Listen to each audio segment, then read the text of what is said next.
Entre potes. Un podcast désopilant présenté par Martin et Charles. C'est qui ça? C'est qui ça? Martin et Charles. Oh là là. Mais où sont-ils que je leur crève les yeux? Qui ça? Martin et Charles. Je commençais à me fatiguer. Y a pas quelques soissons avec de la bonne soivre? Permettez-moi de vous préciser poliment que vous êtes de pauvres petits printus. Ces amuse-bouches m'ont mis en appétit. Qu'est-ce que c'est bon pour vous? Salut les zigotos. Round one. Salut les zigotas. Vous êtes bien sûr entre potes, votre rendez-vous détente et bonne humeur de lounef. Tu aurais pu s'appeler Entre ça. C'est quoi ta théorie? C'est que cette musique va avec tout? Alors non, c'est un truc de. Alors déjà pour moi, ta théorie. Déjà c'est pas ma théorie. Non, par contre quand on parle de musique associée à quelque chose, donc là on est sur le guy theme de Street Fighter.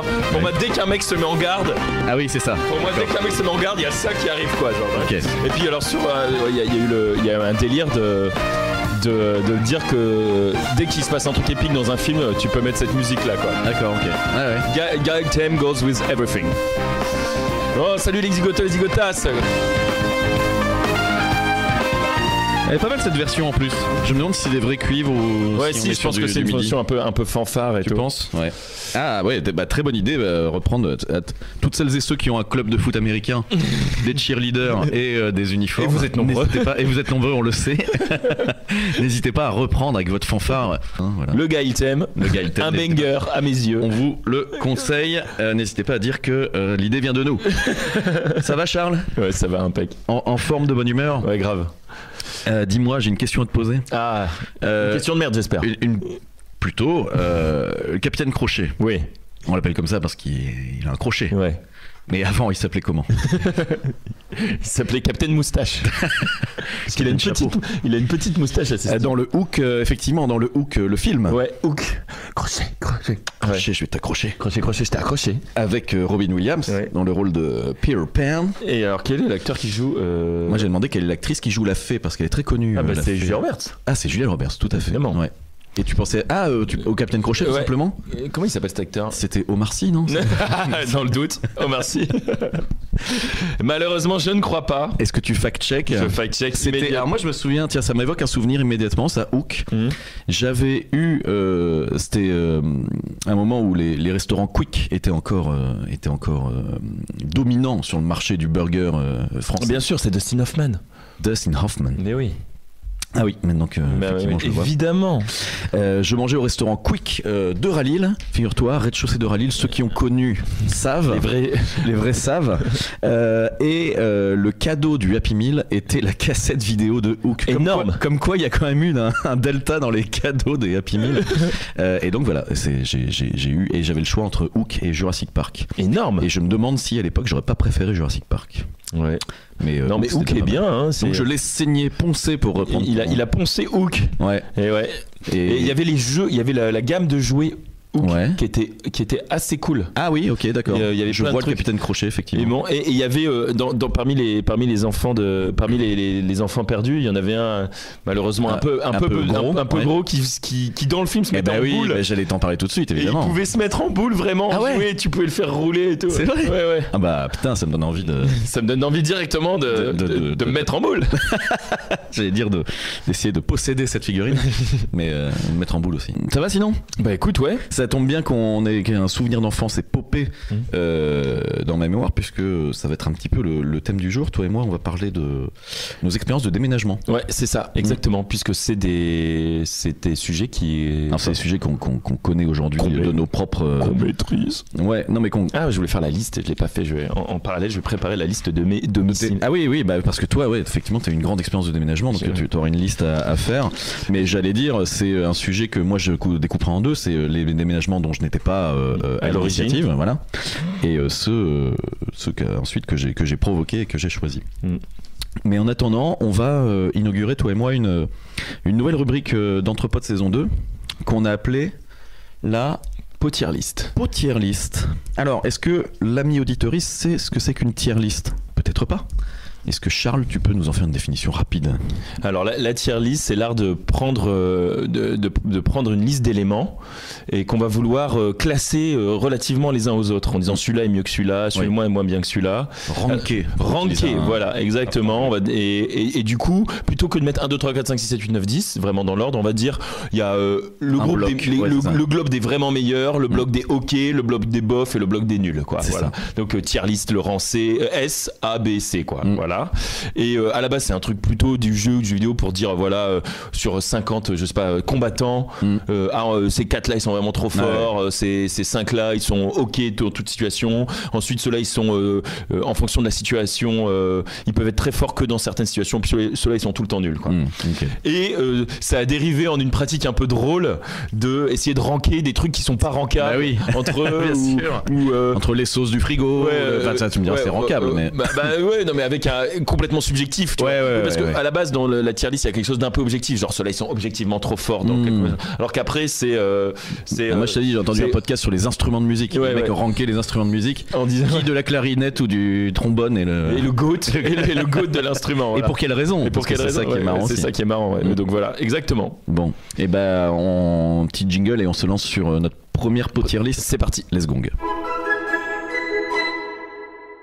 De retour sur Entre Potes pour cette tier list. Alors, pour vous, c'était effectivement instantané, mais pour nous, c'était le temps d'imprimer les propositions que ChatGPT nous a fait sur les alibis pour éviter un rassemblement familial, avec la belle famille, pardon. ChatGPT donc nous donne des excuses et une petite justification qui l'accompagne. Ah oui, c'est vrai, une petite justification, j'avais pas vu ça, c'est pas mal. C'est pas mal. L'idée, c'est que donc tu les as avec toi, on se les a imprimés, on les a découpés, et donc on les prend un par un, c'est ça? De façon à immédiatement les mettre dans le ranking. Dans le ranking. Alors on est parti? Ouais. Le ranking donc répète S pour super et ABC. Alors généralement il peut y avoir plusieurs. Oui, il pourrait y avoir 1 à 10. Non mais ça va. Il y a A, B, C. Alors, usuellement c'est S, A, B, C. Oui, bon, on fait ça alors. SABC, et des fois il peut y avoir une discussion. C'est-à-dire que S, c'est top dans tous les cas. Ouais, d'accord, ok. A, c'est très bien, il peut y avoir ça. Mais on y voit quelques défauts. On peut, alors ça peut être, ça peut être de temps en temps, ça peut ne pas marcher. D'accord. B, c'est contextuel, et C, c'est quasiment toujours nul. Très bien, c'est entendu. Donc on les prend un par un. On les prend un par un et on les rank et on vérifie si on est d'accord à la fin. Tu vois, d'accord, ok, très bien. On commence tout de suite. Alors allons-y. Avec le premier. Je suis sur un gros dossier au travail. D'après ChatGPT, le classique incontournable, toujours crédible et difficile à contredire. Oui, mais ça ne m'étonne pas que ChatGPT l'ait sorti en numéro 1. Effectivement, c'est celui qui me serait venu en premier. Et moi je pense qu'il est S. Ah oui, tout à fait. Il est S parce que c'est le truc sur lequel, étant donné dans nos sociétés la valeur sacrée du travail. Oui, en plus. Oui. Caractère sérieux de la... Et puisque la moulaga est associée à ça, on a du mal à dire à quelqu'un non, c'est pas ça. Oui, oui, tu t'exagères. Non. Si tu dis mon activité, surtout si le cœur de mon activité professionnelle en dépend. Voilà. Ah oui, non, mais on est d'accord, c'est le banger absolu. À mes yeux, en tout cas, c'est celui que j'utiliserais en premier lieu. C'est ça, je peux pas, là, je suis. Et d'ailleurs, c'est ce qui justifie que tu écourtes des trucs, c'est ce qui justifie que. Alors, en plus, ce qui est bien, c'est qu'on peut contextualiser par rapport au sujet. Ça peut être aussi, tu vas vite fait au repas, mais plutôt que de devoir y rester 7 heures, machin, tu dis, j'ai une vidéo, j'ai un truc. Alors, on est sur la belle famille, c'est ça? Alors belle famille ou même famille, ta propre famille, ton propre repas de famille à toi.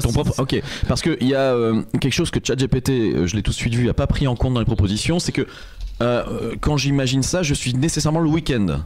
Ah oui, c'est vrai. Donc, pour un emploi salarié...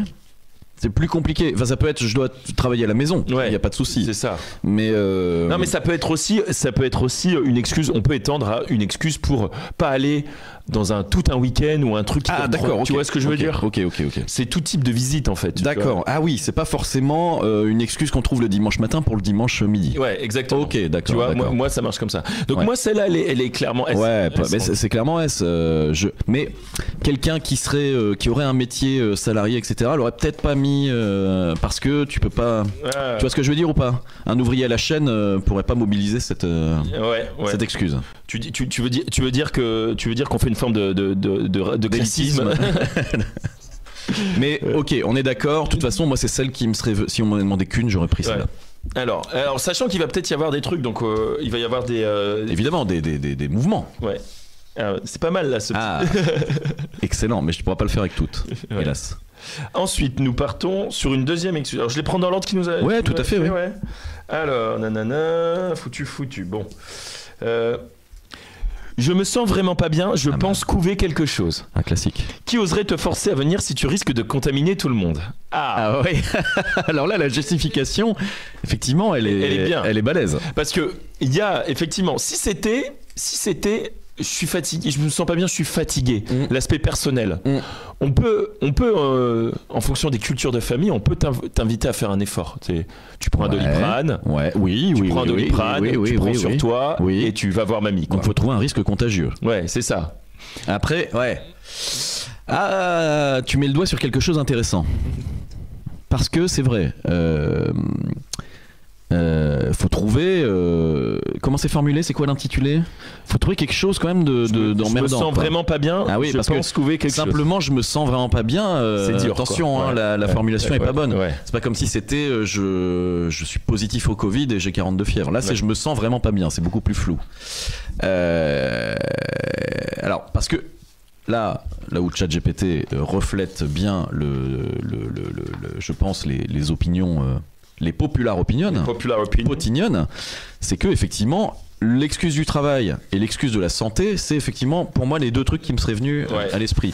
Mais là, la façon dont il formule, je suis pas complètement d'accord avec lui. Je me sens pas bien, c'est pas suffisant. Je me sens pas bien, ça pue la flemme.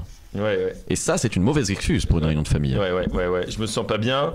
On va te dire, bah écoute. Parce que, est-ce que je peux me permettre de revenir aussi sur le numéro 1 ? Je suis sur un gros dossier au travail. Tout dépend le travail aussi. Ça peut être un motif de. J'ai découpé ma liste. Le boulet. Ce sera un puzzle pour le tronc central. Tout dépend le travail, parce que ça peut être un motif d'engueulade aussi. Si ton travail est clairement, comment dire, un job qui ne nécessite pas une permanence ou certaines urgences. Tu vois, ça peut être une mauvaise excuse aussi de ce point de vue-là.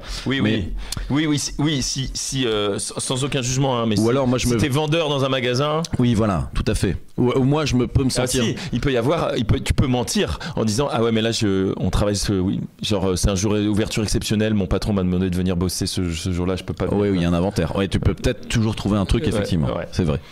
Bon ok, de toute façon on le laisse en S celui-là. On laisse en S. La façon dont c'est formulé, je me sens vraiment pas bien, je le mettrais bien en B moi. Parce que je le trouve un peu fragile. Et je vais devoir, je sais pas ce que t'en penses, mais toujours garder en tête la notion de peut générer un incident diplomatique. Et je pense que le 2 est fragile de ce point de vue. D'accord, ok. Alors, on part sur le troisième. Je dois finir de réparer quelque chose à la maison. Les petites urgences domestiques sont toujours une excuse valable. Ouais. Alors, ça dépend de l'importance de la réunion de famille, encore une fois. Oui. Mais le fait, en fait, j'irai un peu plus loin, ça veut dire j'ai déjà quelque chose de prévu. Et ce que j'aime bien dans cette excuse, elle est clairement pas S déjà pour moi, mais il y a quelque chose de je vous évite, mais c'est pas pour le plaisir. Tu vois, genre, j'ai une autre contrainte. Parce que si c'est, j'ai une autre fête. J'ai une autre teuf, là, c'est, ah oui, tu trouves que le plaisir avec nous est pas bon, donc tu vas chercher le plaisir. Là c'est, je dois faire une autre forme de travail finalement. Parce que la maison, écoute, ça fait trop longtemps qu'il y a ça qui pétait, c'est chiant, il faut que quelqu'un s'y mette. Le dimanche, c'est fait pour ça. Je reviens à ma notion de dimanche. Je me sacrifie pour ça. Je pense qu'elle est pas mal. Je la mets pas en S. Moi, en fait, j'ai un problème d'identification, c'est que je ne me vois pas du tout dire ça parce que déjà, je ne répare rien. Non, je ne bricole pas. Je vous confirme, ami auditoriste, la maison de Martin est un chantier, est un taudis qui s'écroule. Mais voilà, j'ai un problème d'identification, donc je vais plutôt te faire confiance là-dessus. Mais on peut l'élargir à j'ai une tâche. Moi, si c'est moi qui organise une fête de famille et qu'on me dit je suis désolé, je dois finir de réparer la cabane de jardin, je le prends pas bien. Ouais, ok. Mais c'est peut-être que j'ai une vision déformée du truc. Mais est-ce que tu pourrais la remplacer par il y a une tâche chiante qui doit être faite? Alors, c'est la notion d'urgence qui va intervenir. Ouais. On a une fuite d'eau. Ouais. Désolé. Voilà, c'est urgence ou pas. Alors, avec urgence, ça peut passer en A. Oui. Sans urgence en mode on peut dire t'as décidé de gérer ça ce week-end quoi. Ouais, voilà, tout à fait. Je dois réparer le cabanon de jardin, je le prends mal, il y a une fuite d'eau, je ne pose même pas de questions, je raccroche en disant dépêche-toi, vas-y. Alors encore une fois, ça dépend aussi de quel est le. Est-ce que si c'est les mais là il y a la notion de réparation, c'est pas la notion d'entretien. Oui, et attends, et encore une fois, ça va être comparé à l'urgence de la réunion familiale. Là il faut dire que non mais la fuite d'eau, ça pourrait être l'enterrement de mémé. Oui, et franchement ça justifie. Alors que si c'est un petit dîner dominical à la belle famille, un truc qui est régulier, tu peux très bien dire désolé, mais ce dimanche-là. Genre, je suis déjà venu il y a 2 semaines ou je suis déjà venu il y a 3 semaines. Alors voilà. En fait, pour cette tier list, on devrait se fixer sur un événement particulier, justement. Ouais. Est-ce qu'on est sur la petite réunion bi-hebdomadaire mensuelle, on va dire la dominicale, le barbecue. Le barbecue mensuel, tu vois. Ok. Tu vois, et là-dessus, on peut dire, écoute. Ah oui, là-dessus, ça passe. Tu vois, genre. Parce que le verbe utilisé, c'est réparer. Ouais. Il n'y a pas la notion d'entretien m'aurait gêné, mais là la réparation pour moi ça passe. Moi je le mets en B voire en A, et toi? Ouais, c'est ça, entre A et B, ouais, AB. Allez, pour le moment on va laisser en B. On laisse en B, on va voir ce qui sort après. Alors, j'ai un rendez-vous chez le médecin, chez le dentiste que je ne peux pas décaler. Donc là, on transpose juste le fait que. Mais moi, je suis un dimanche, donc ça. Non, mais on transpose juste le fait que c'était un soir de semaine, tu vois, un dîner en soir de semaine. Ok. Mais même soir, ça fonctionne moyen. Enfin, en fait, moi là, je vais être trop dans le réel. Je suis trop engagé sur cet exercice. Il y a un. Parce que un repas le soir, normalement, là t'es aux urgences quoi. À 20h, t'es plus chez ton généraliste de ville. Ouais. J'avoue, ça marche pas bien. Bah non. Ça marche. Moi, je mets en C pour cette raison-là. Ça aurait été les excuses pour le taf, oui. Oui, c'est ça. Mais ouais, donc moi, t'as raison. Le rendez-vous marche pas trop pour ça. Bah non, ou alors t'es obligé de justifier que ton dentiste te prend. J'ai une opération, je suis hospitalisé tout ce week-end-là, tu vois. Mais là, oui, je doute. Oui, c'est ça. Je doute que quelqu'un. Non, parce que là, on parle de rendez-vous chez le médecin, on parle pas de départ aux urgences. Alors, celui-là est intéressant en discussion. On en est au 5e. Au 5e, un ami traverse une période difficile. Il a besoin de moi. Faire preuve de compassion envers un proche, c'est difficile à critiquer. C'est intéressant celle-là, je n'y aurais pas pensé. Alors, moi je me mets à la place de l'hôte. Je pose pas de questions supplémentaires, je dis écoute, d'accord, mais je te crois, y a pas de souci. Mais je me dis ça pue le mensonge. Ah ouais? Ah ouais. Si ça sort pas souvent. Oui, moi je pense que c'est bien. Désolé, mais là. Ah oui, c'est sûr. Moi, par contre, là, si je le sors demain, il y a aucune question qui m'est posée parce que ce sera complètement. C'est pas un truc que tu fais souvent. Ah oui, non. Désolé, mais là, il y a machin qui. Ouais, j'ai un copain qui est au bord du gouffre. Il a perdu ses parents. Ah oui. Sa femme l'a quitté. Puis ce serait tellement surprenant que je sorte ça. Je pense qu'il y a aucune question qui m'est posée dessus en disant ah oui, d'accord. Mais moi, je pense qu'elle est pas mal. Ouais. Je pense qu'elle est pas mal. Elle est pas mal parce que comme toi, j'y aurais pas pensé. Et donc l'autre n'y aurait pas pensé non plus. Moi je le mets en A. Ouais.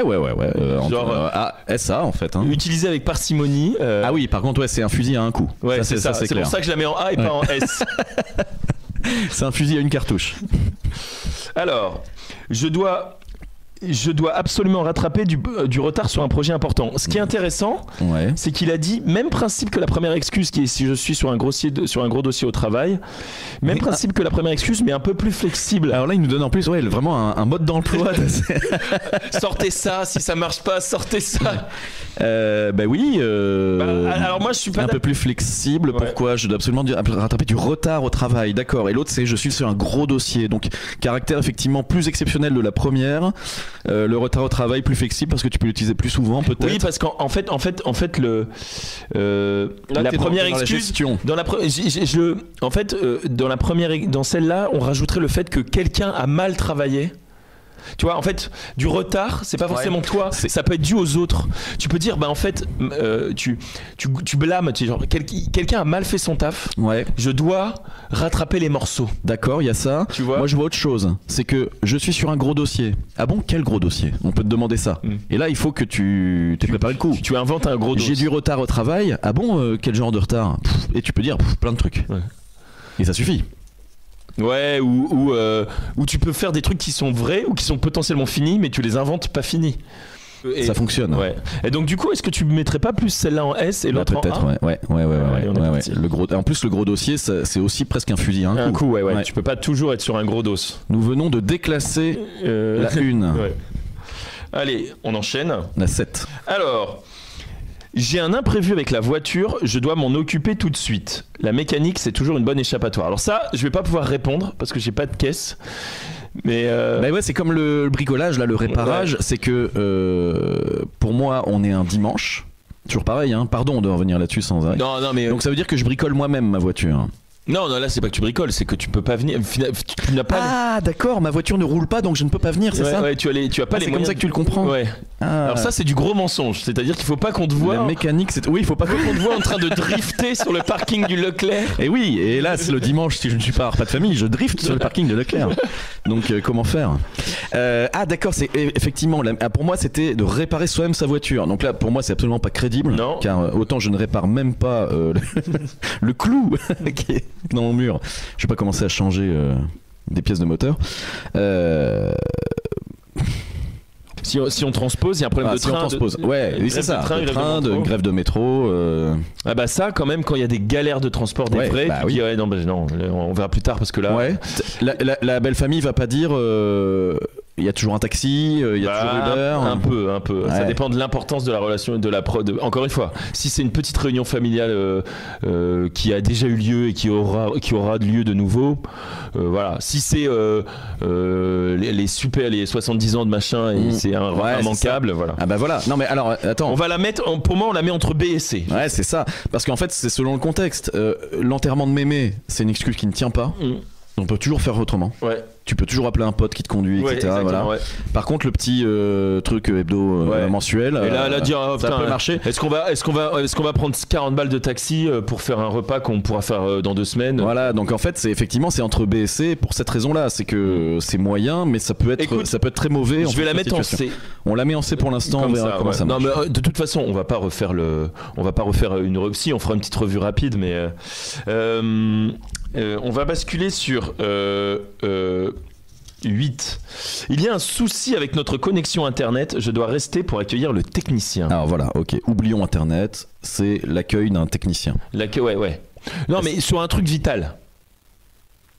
Internet donc ça ne peut être qu'internet. Non mais parce que le petit truc marrant, c'est en 2024 personne ne remet en question l'importance du Wi-Fi. Ah oui, d'accord. Excellent. Non mais alors ça pour moi ça c'est gold. Non mais j'attends le passage d'un technicien, c'est le feu. Et puis en plus tout le monde sait que il ne donne pas une fourchette mais un râteau. Ouais, tout à fait. Bon, c'est de moins en moins vrai. Il y a quand même certaines compagnies qui te disent un truc précis et le jour même tu sais précisément machin. Reste pour moi la notion de dimanche, mais voilà. Mais je l'oublie. Non mais en partant du principe que le mec peut venir à ce moment-là. Oui. Par exemple, c'était un petit week-end. Tu sais, c'était un petit. Tu prenais la voiture 2 heures pour aller dîner, dormir chez la belle famille, et rentrer vite fait le lendemain. Mais que tu fais un truc que tu peux faire tous les mois. Bah là, mais faut accueillir le technicien. Pour moi, c'est gold. Hein. C'est gold, j'aime bien, moi. Ouais, et en plus, c'est important d'avoir le Wi-Fi. Non, et puis surtout, c'est invérifiable. Parce que il faut ranker ça aussi. Moi, je reste sur mon traumatisme du gros dossier. Ouais. On peut te mettre à défaut sur le gros dossier. Ah oui, c'est quand? C'est pour quand? Là, il faut pas qu'on te mette à défaut d'avoir utilisé l'internet. Pour téléphoner et prévenir. Après, tu peux dire mais c'était ma 4G. Bon, allez, on va le passer en S parce qu'on n'a pas beaucoup de. Entre S et A, ouais. On va le mettre en S. Dans le doute. Moi, j'aime bien. Parce que là, ce que j'aime bien, c'est qu'on en a 2 par catégorie. Ouais, et attention, par contre, fusil à quelques cartouches, pas beaucoup non plus, parce que le technicien, tu peux pas le faire un mois sur 2. Au bout d'un moment, t'as plus de concessionnaire dispo. Alors, j'ai pris une activité sportive que je ne peux pas annuler. Alors là-dessus, ça pourrait aller même avec. Intéressant ça. Le dimanche, tu peux avoir un match. Tu peux avoir un match, tu peux avoir un marathon, une course. Oui. Pour les trucs solo. Mais comme pour la bagnole, faut pas te surprendre en train de drifter. en train de faire un éclatage de bide au McDo avec tes potes, quoi. Alors, écoute, moi j'ai déjà eu à mobiliser cette excuse. Bah ouais, mais qui n'était pas mais qui était une vraie. Mais j'avais un tournoi de jeux. Attention, on parle de sport, pas de. Bah dis sport, mon gars.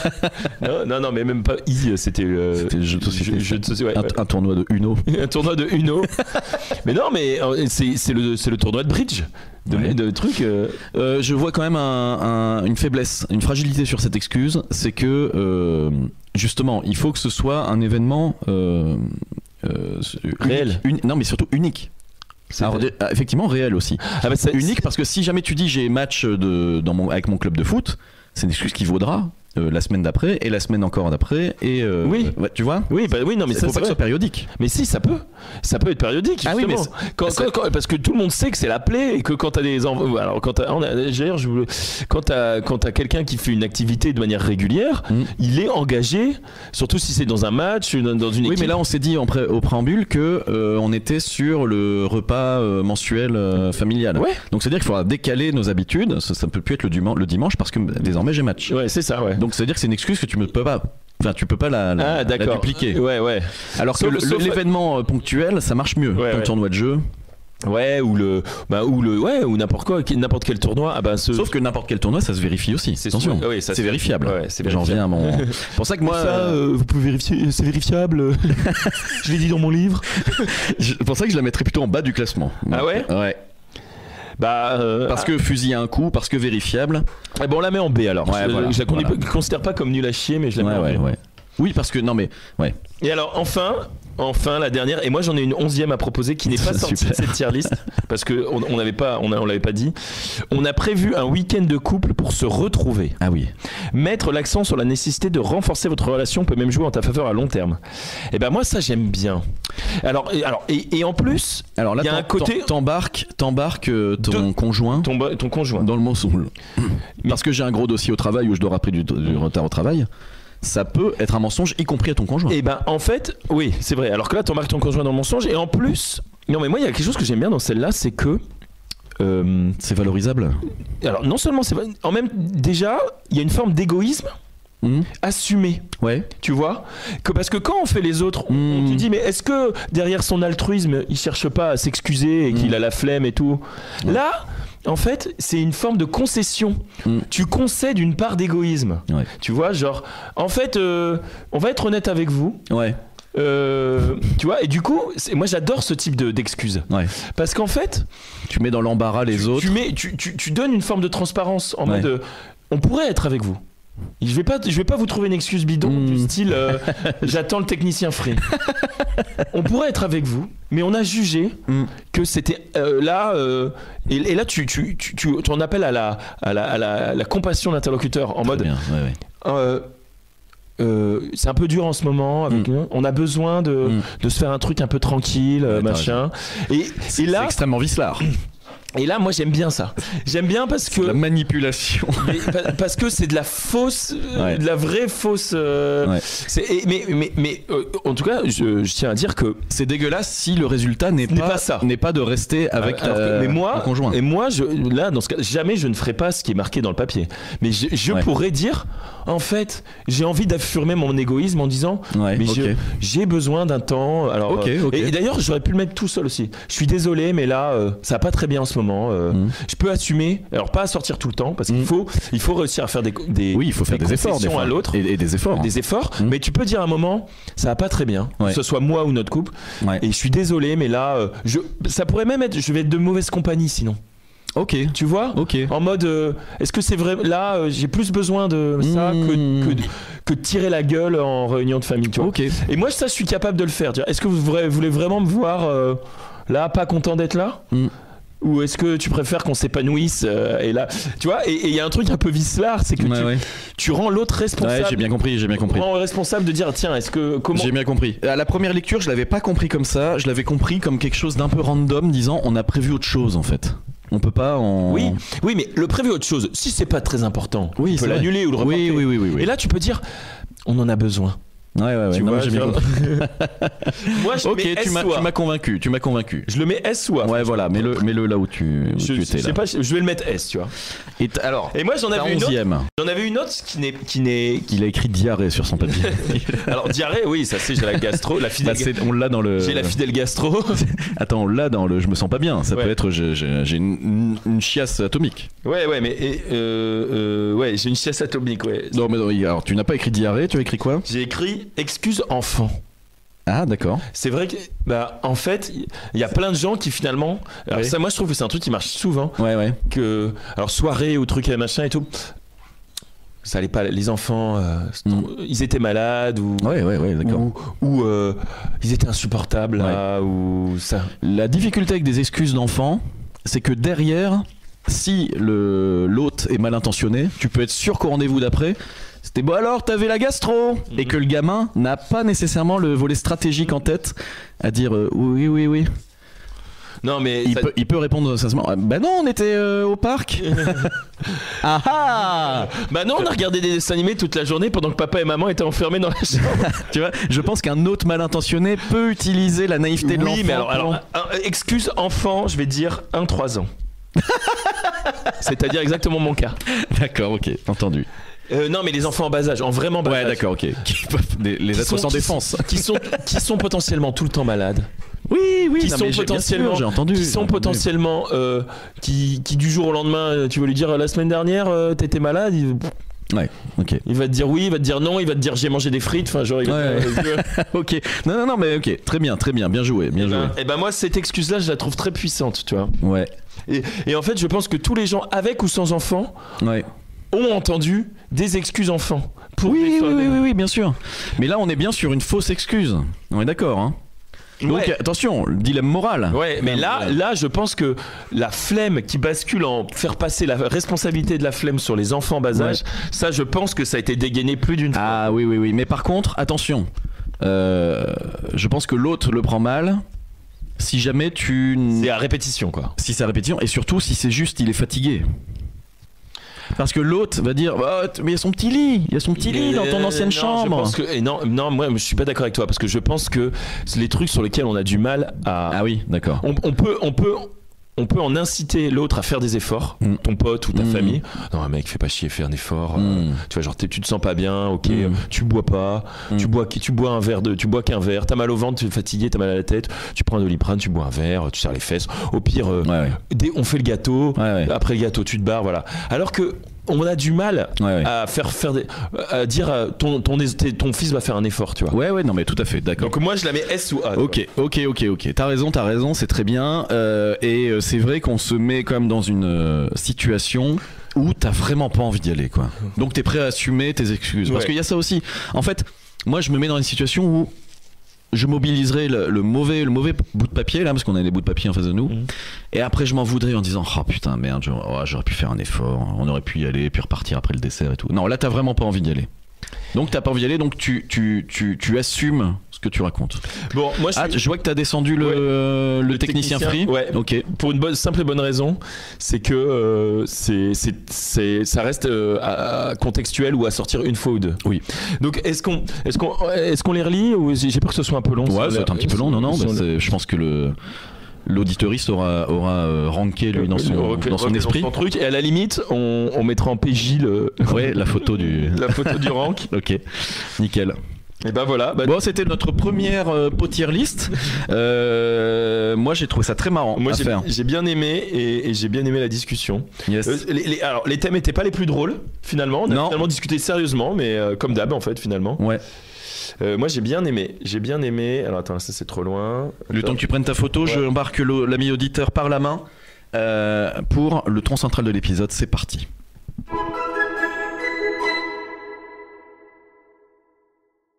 Ok, let's go. Les gongs. Ça va toujours Ça va impeccable. Beau gosse. Je reprends mes petits morceaux de papier pour. Il va refaire son puzzle. Alors, parce qu'il faut savoir que là, on va parler de déménagement. On va parler de déménagement. Alors, je vais peut-être te laisser faire la petite intro. Non, je m'en occupe. Le thème déménagement, c'est... il peut paraître surprenant. Charles et moi, on a plutôt beaucoup déménagé, enfin, surtout Charles, parce que là sa liste est impressionnante. J'avoue que je découvre certaines de ces localisations en direct live. Ouais. En fait, le thème est intéressant pour deux raisons. La première, c'est que ça va vraiment distinguer les déménagements qu'on suit, qui sont ceux de nos parents quand on est petit, et ceux dont on est à l'initiative quand on est adulte. Et puis, il y a le deuxième aspect qui est un déménagement, c'est jamais quelque chose de neutre, c'est toujours un impact positif ou négatif, et souvent les deux. Il y a un volet cool et un volet qui l'est moins, surtout quand les déménagements sont accompagnés de changements d'école par exemple, ou de changements vraiment de vie sociale, et donc c'était intéressant de traiter ça. Toi tu as beaucoup déménagé pour des raisons que tu vas nous expliquer, parce que j'avoue que je vois la liste qui est assez impressionnante. Moi j'ai beaucoup déménagé aussi parce que mes parents ont toujours été locataires de leur logement. Donc il y a des moments donnés où les baux se terminaient et où il y avait des décisions à prendre. Oui, et j'ai eu des logements de fonction. Voilà, c'est ça, quand même. Ouais, tu l'as la liste dans ta tête ou pas? Parce que... Oui. Et il faut savoir que j'ai inclus aussi mes logements étudiants. Hein. Oui, mais moi aussi, bien sûr. Ouais. En gros, j'ai vraiment fait la liste de quels sont les endroits où qui était ma chambre. Ouais, très bien. Mais où est-ce que j'avais ma chambre? Je trouve ça intéressant parce que, alors, effectivement, en plus, ce thème-là, il procède d'un souvenir que j'ai eu, et je te l'avais dit, mais d'une phrase que tu m'as dit qui m'est marqué un jour où, étant enfant, on était vraiment des gamins, je t'avais demandé, ça te gonfle pas de déménager comme ça, c'est pas trop chiant et tout? Tu m'avais dit non, moi, honnêtement, de faire ma nouvelle chambre, de ranger mes affaires, ça me permet aussi d'organiser mes idées et de repartir de quelque chose de nouveau et tout. Ouais, du coup, et ça m'avait un peu impressionné. Du coup, il y a voilà, dans les points qu'on veut aborder, parce que là c'est petit ODJ avant la réunion. Alors rappel de l'ODJ. Non, donc le plaisir, la peur, alors se sentir, investir un nouveau lieu et se sentir chez soi dans un nouveau lieu. Et il y a un autre point par contre que je voudrais soulever peut-être en truc, c'est finalement où est-ce qu'on a nos racines, quoi. Ouais, parce que très bien. Quand je rencontre des gens qui ont toujours leur maison d'enfance d'origine. Ouais. Oui, non mais alors tout il y a quelque chose que là où je me dis, moi j'ai ça est dissous, et lavé, déménagement après. Il zozote parce qu'il a un frident dans la bouche. Ouais, rassurez-vous, il est pas en train de faire un AVC. Mais oui, non, mais c'est vraiment pour ça que j'insistais sur le fait que moi, mes parents ont toujours été locataires de leur logement, et que moi, certains copains, la maison de famille, c'est ça. J'ai certains copains qui ont leur maison d'enfance qui est toujours là. Exactement, qui est toujours la même. Ouais. Voilà. Est-ce que, avant toute chose, tu nous ferais pas déjà un petit historique de tes... Alors, je vais être très rapide. Hein, bien sûr. Je veux pas donner les noms. Non, mais qu'on donne un peu l'échelle. Déjà, donc là, en faisant la liste, je me suis rendu compte que jusqu'à mes 18 ans, on a vécu dans 5 maisons. Alors nous, par contre, on était proprio et on vendait. Oui, c'est ça.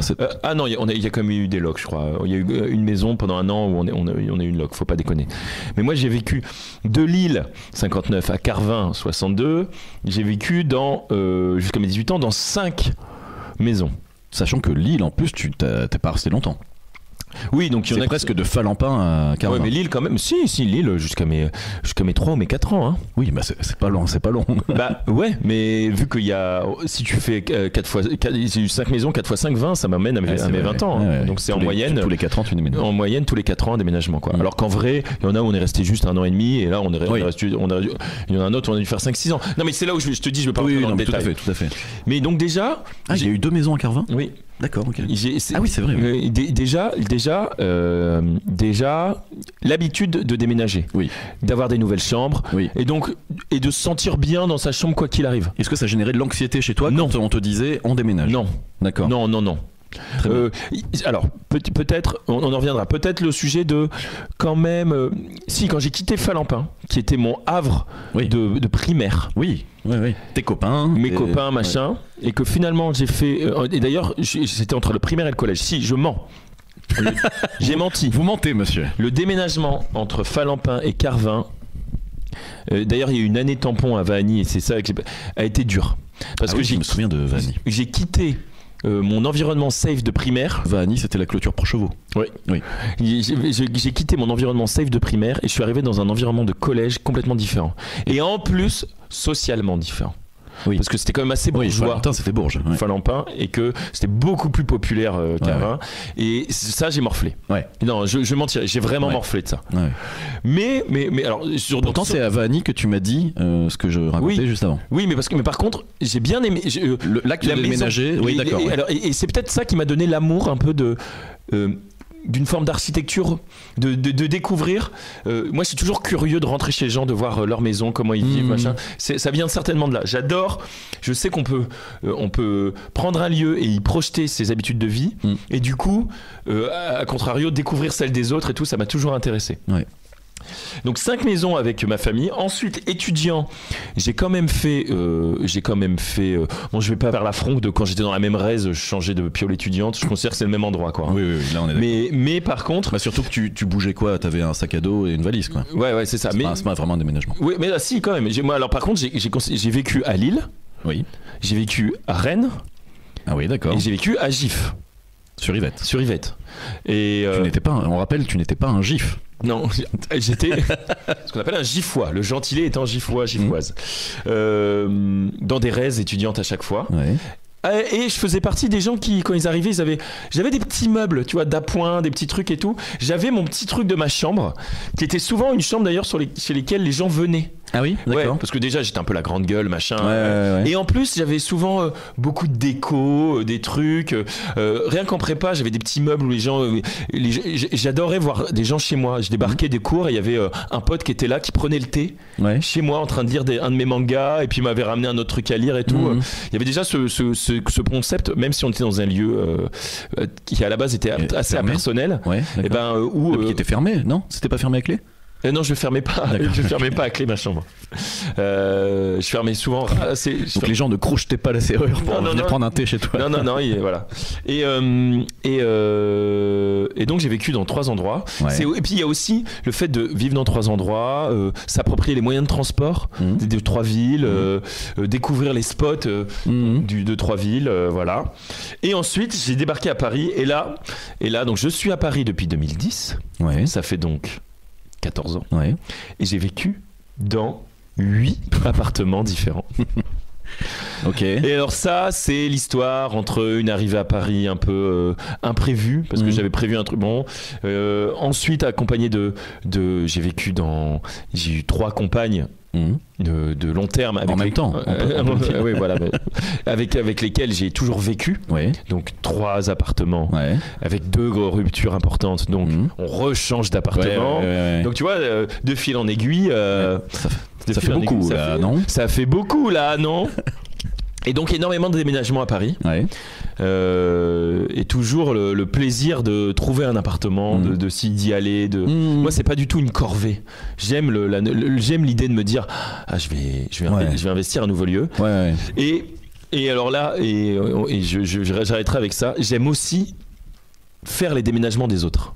Ah ok. J'adore. Alors attention. Alors c'est bon à savoir, hein, mieux auditeurs, n'hésitez pas. Alors, calmons-nous. Hein, j'en veux toujours un peu aux gens quand ils organisent mal ça, que c'est mal fait, et qu'on est 3 ou 2 pauvres gars pour un déménagement où ça nécessite carrément 20 personnes.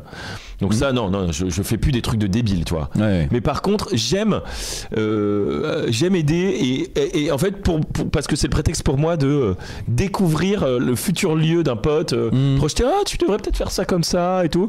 Petite dédicace à Julien que j'ai aidé dans son dernier déménagement. Ouais. Et parce que ça me faisait plaisir. En plus, il a déménagé plus proche de chez moi. Et ça me faisait plaisir de voir son nouvel appart, de dire d'accord. Et là tu vas mettre quoi? Ah ouais, d'accord. Ah ouais, ta vieille table que t'avais mis là, tu vas la mettre. Ah ok, d'accord. Pas mal, tu vois. J'ai ce petit truc d'agenceur, machin, avec mes goûts de chiottes qui me sont propres, mais j'aime bien faire cet exercice, quoi. Ouais. Et pour moi, le déménagement, c'est aussi l'occasion de faire ça. Ben oui. Ouais. Voilà, donc en tout et pour tout, on arrive à 16 endroits qui ont été ma maison pendant mes 37 années d'existence. Ok. C'est pas mal, non? Ouais. Ça fait beaucoup là, non? Oui, c'est beaucoup. Et ça reviendra sur un sujet qu'on abordera ensemble, peut-être dans le prochain épisode à voir, puisque j'essaye de faire des ponts entre ce qu'on s'est déjà dit et ce qu'on va se dire plus tard. Une chose que je me dis récemment qui est j'ai du mal à ne pas dormir chez moi. Et là on voit que le chez toi, ça peut varier. Ça peut varier, ouais. Par contre, le mobilier, enfin le lit est le même. Alors, est-ce que non, le lit a très souvent changé. A très souvent changé, d'accord. Non, donc, mais voilà, t'as besoin quand même d'une localisation, d'un pin sur la carte qui dit chez moi. Ça, c'est mon domicile. C'est là où je peux être. Alors, en vérité, je vous le dis, c'est pas forcément ça. D'accord. C'est que donc là, à part rapport à ça, et ça me fait réfléchir à ça. Est-ce que c'est vraiment le fait que ce soit chez moi? Il y a un peu de ça sur. C'est la clé dans la poche, quoi. C'est pas ça. Je vois ça comme une épingle sur la carte où t'as la clé. Et ben justement, c'est pas cette valeur symbolique. Ouais. C'est un standard de confort. D'accord, ok. Mais d'ailleurs, on pourra faire un épisode. Ah, et autre chose, un lieu que t'as choisi. Ouais. Alors, non, pareil, parce que là, il y a quelque chose de symbolique. C'est vraiment en rapport, un sujet qui est très important chez moi, c'est le sommeil. Oui. C'est le. On va spoiler, ce sera sûrement le thème du prochain épisode. Peut-être. Mais moi, alors, il faut, en gros. C'est chez moi que j'ai toute la maîtrise de mon lit, mon oreiller, la qualité de mon matelas, pas de bruit, pas de lumière. Oui, c'est ça. C'est ce que j'allais dire. Des rideaux. Oui. Et parce qu'en fait, souvent quand tu dors chez les gens, pourquoi je dis ça? Parce que souvent quand tu dors chez les gens, il y a un des facteurs que tu contrôles pas. Bien sûr. De la lumière. Oui, c'est ça. Un appareil électronique, machin. Bien sûr. Le confort de la couche, bon bah ça. Une orientation du lit qui est pas forcément celle que tu aurais choisi toi. Celle que j'aurais choisi. C'est plus ça. Et donc mais on est vraiment sur la maîtrise des paramètres du sommeil. Le setup. Ouais. Et là je pense parce que là je fais une extrapolation sur un truc, c'est je suis quelqu'un qui a du mal à dormir. Et tu vois, j'ai l'impression par exemple que tu es quelqu'un qui t'endort facilement. Moi j'ai du mal à m'endormir. Et donc j'ai besoin de réunir toutes les conditions pour m'endormir, pour bien dormir, tu vois. Et pour quelqu'un et en ça, et c'est peut-être contradictoire avec le fait que j'aime bien voyager, mais tu peux retrouver des bonnes conditions partout, hein. Oui. Mais il y a c'est souvent chez toi où tu peux te permettre de dire ça dégage, ça non, ça machin, ça je débranche tout, clac. Ouais. Mais la façon dont je conçois ta façon d'être sur ce point-là, c'est j'ai l'impression que oui, tu aimes voyager, tu aimes être ailleurs, etc. Mais qu'à un moment donné, ça suffit. À un moment donné, ça suffit, stop, on rentre. Ouais. Terminé. Encore une fois, c'est comme ça que j'ai entendu le message que tu m'as laissé disant là j'en ai marre, là j'ai envie d'être chez moi, j'ai besoin d'être chez moi. Là c'était plus pour récupérer la maîtrise de mon environnement de sommeil. Oui, c'est ça, oui. C'est-à-dire mon lit, dans le noir complet, pas de bruit. Si je veux débrancher l'intégralité des appareils électroniques qui sont le majordome qui t'amène le petit déjeuner. Voilà, la peau de bête au pied du lit. Non mais des blagues à part. Donc non mais c'est ça. Ok, entendu. C'est bien, ça permet d'éclaircir un petit peu ce qui est chez toi. C'est chez toi. Mais par contre, je pense que c'est important. Hein. C'est plus les réels. Si j'arrive à reproduire ça à la perfection ailleurs. Il y a des endroits qui sont pas chez moi où je dors très bien. D'accord. Et donc j'ai aucun problème à y aller. D'accord. Par contre, mais ça t'empêchera pas à un moment donné d'avoir envie de rentrer quand même chez toi. Il y a un peu ce symbole-là, mais ce que je veux dire, c'est plus de être sûr de bien dormir que savoir qu'il y a un chez moi qui m'attend. D'accord. Ok. Alors mes déménagements à moi. Ouais. T'en as eu quand même parce que t'avais. J'en ai eu un certain nombre. Ma vie a commencé à la Madeleine. La Madeleine, mais de toute façon, ça va beaucoup tourner autour de la ville de la Madeleine, qui est dans la banlieue nord de la ville de Lille, qui aujourd'hui est une banlieue chic. Ce n'était pas le cas quand je suis né. Je suis né en plus. Alors à la Madeleine, on distingue rive gauche, rive droite. Ouais. Rive gauche étant les quartiers sensibles, rive droite étant les beaux quartiers de la Madeleine, qui sont séparés par une grande rue qui coupe la ville en deux. Et le nom de la rue me revient pas, mais bon, peu importe. Le mail, je sais pas. Et je n'ai fait que des allers-retours entre rive gauche et rive droite. Ah ouais, énorme. Je suis né rive gauche, donc dans les quartiers plutôt crades. Rue de la Libération, ça s'appelait. C'était une petite maison. Alors. Le problème, c'est que j'ai revu les lieux étant ado ou jeune adulte, puisqu'on est allé voir nos anciens voisins avec ma mère, et j'ai eu une espèce d'apax existentiel à ce moment-là. C'est que j'ai revu le jardin qui pour moi était un grand jardin. Ouais. Puisque j'étais petit, donc c'était mécaniquement un grand jardin, et j'ai revu donc le jardinet qui était le mien. Et t'as dit oh merde. Et ben ouais, je me suis dit mais c'est ce carré de fleurs que j'ai. Exactement. Et pour moi c'était un parc. Donc ça c'était assez intéressant. Ça m'est déjà arrivé aussi. À revoir. Donc j'imagine que la maison était une maisonnette, puisque déjà elle me paraissait pas très grande à l'époque. Donc je pense. Mais alors tous les lieux d'habitation que je vais dire, tu les as connus. Cette maison là. C'est jusqu'à quel âge? Jusqu'à, je dirais, 10 ans. 10 ans. 10 ans, on part rive droite, on va rue Berthelot, donc là, près des grands boulevards. Ça me dit quelque chose, ça, rue Berthelot. Voilà. Près des grands boulevards. Ça, j'ai connu rue Berthelot. Ouais. Maison en bande classique du Nord, jardin tout en longueur. Globalement, j'ai beaucoup eu ça. C'est là où il y avait le grenier tout en haut avec. Non, ça c'est beaucoup plus tard. D'accord, ok. Ça c'est beaucoup plus tard. Non, rue Berthelot, c'est une maison traditionnelle du Nord, donc tout en couloir, etc. Mais une belle maison. Donc là, on est rive droite. Moi, je me souviens que d'une maison, je crois, en fait. De deux. Tu vas t'en souvenir de deux. Tu vas voir. Voilà. Une très belle maison. J'y habitais de mes 10 à, je dirais. C'est pas là où on donnait sur la cour de l'école. C'est la suivante. Ouais. Je repars rive gauche. Ouais. Et là, ça donne effectivement, c'est un logement de fonction que mes parents, qui sont enseignants, ont récupéré, je ne sais comment, qui est effectivement un truc très atypique parce que c'est en fait ce qu'on dirait en Normandie, on appellerait ça une carre. C'est-à-dire c'est un angle d'immeuble, l'immeuble étant une école primaire. Et en fait, c'est le logement de l'école dans lequel mes parents n'enseignent même pas. Voilà, c'est un logement de fonction de l'éducation nationale qu'on a eu comme ça. Et c'est une grande maison. Du coup, très atypique dans sa géométrie parce que voilà, elle est l'angle d'un bâtiment public. Ouais. Donc on n'est plus dans les maisons du Nord en longueur. Il y avait l'entrée. Le salon, un grand salon qui en plus avait une espèce de virage qui donnait sur la place du marché. Et puis il y avait une petite cuisine en enfilade. Là, ici cuisine. Ouais, il y avait la cour ici. Non, c'est pas très radiophonique, mais Charles dessine un plan. Il y avait la cour. Et j'avais un accès à la cour de l'école. Et là, c'était extraordinaire. C'était ta cour. Il y avait mon jardin. Voilà, c'est ça. Et là, il y avait la cour de l'école avec panier de basket. Moi, c'est de celle-là dont je me souviens. Ah oui, mais tu vas voir la suivante, tu vas t'en souvenir. Je me souviens pas de rue Berthelot. Ah, parce qu'il y a une suivante aussi. Oui, bien sûr. Après, on est reparti rive droite. Dans les très beaux quartiers de la Madeleine, qui étaient déjà les beaux quartiers à l'époque, mais aujourd'hui c'est ça, c'est jusqu'à quel âge 18 ans. De mes 14 à 18 ans, je dirais, quelque chose comme ça. Ouais, ok, ça c'est, je pense que c'est ok, d'accord. Et oui, ça doit être ça parce que j'ai eu mon bac dans cette maison-là, dans celle que tu étais en train de dessiner. Et l'autre, donc, c'est celle où il y a le grenier, où on a fêté ton anniversaire, l'anniversaire de tes 18 ans. Non, mais moi je me souvenais du grenier alors c'est à quelle rue ça? La dernière, c'est avenue Suzanne. Et ça, c'est, je me souviens plus du nom de la rue, mais ça, c'était la cour d'école. Ouais, cour d'école. Et je me souviens de celle de la cour d'école où il y avait une chambre en haut. Et aussi un autre petit grenier et peut-être aussi. Ah non, tu confonds deux maisons là. Ouais, ok. Ouais. Mais ouais. Tu confonds deux maisons parce qu'il n'y avait que deux étages et bon. Voilà. Ok. Donc. Et Ouais. Alors, donc, avenue Suzanne, donc je repars rive droite, voilà, dans les très beaux quartiers. Et là, par contre, c'est le moment où je vais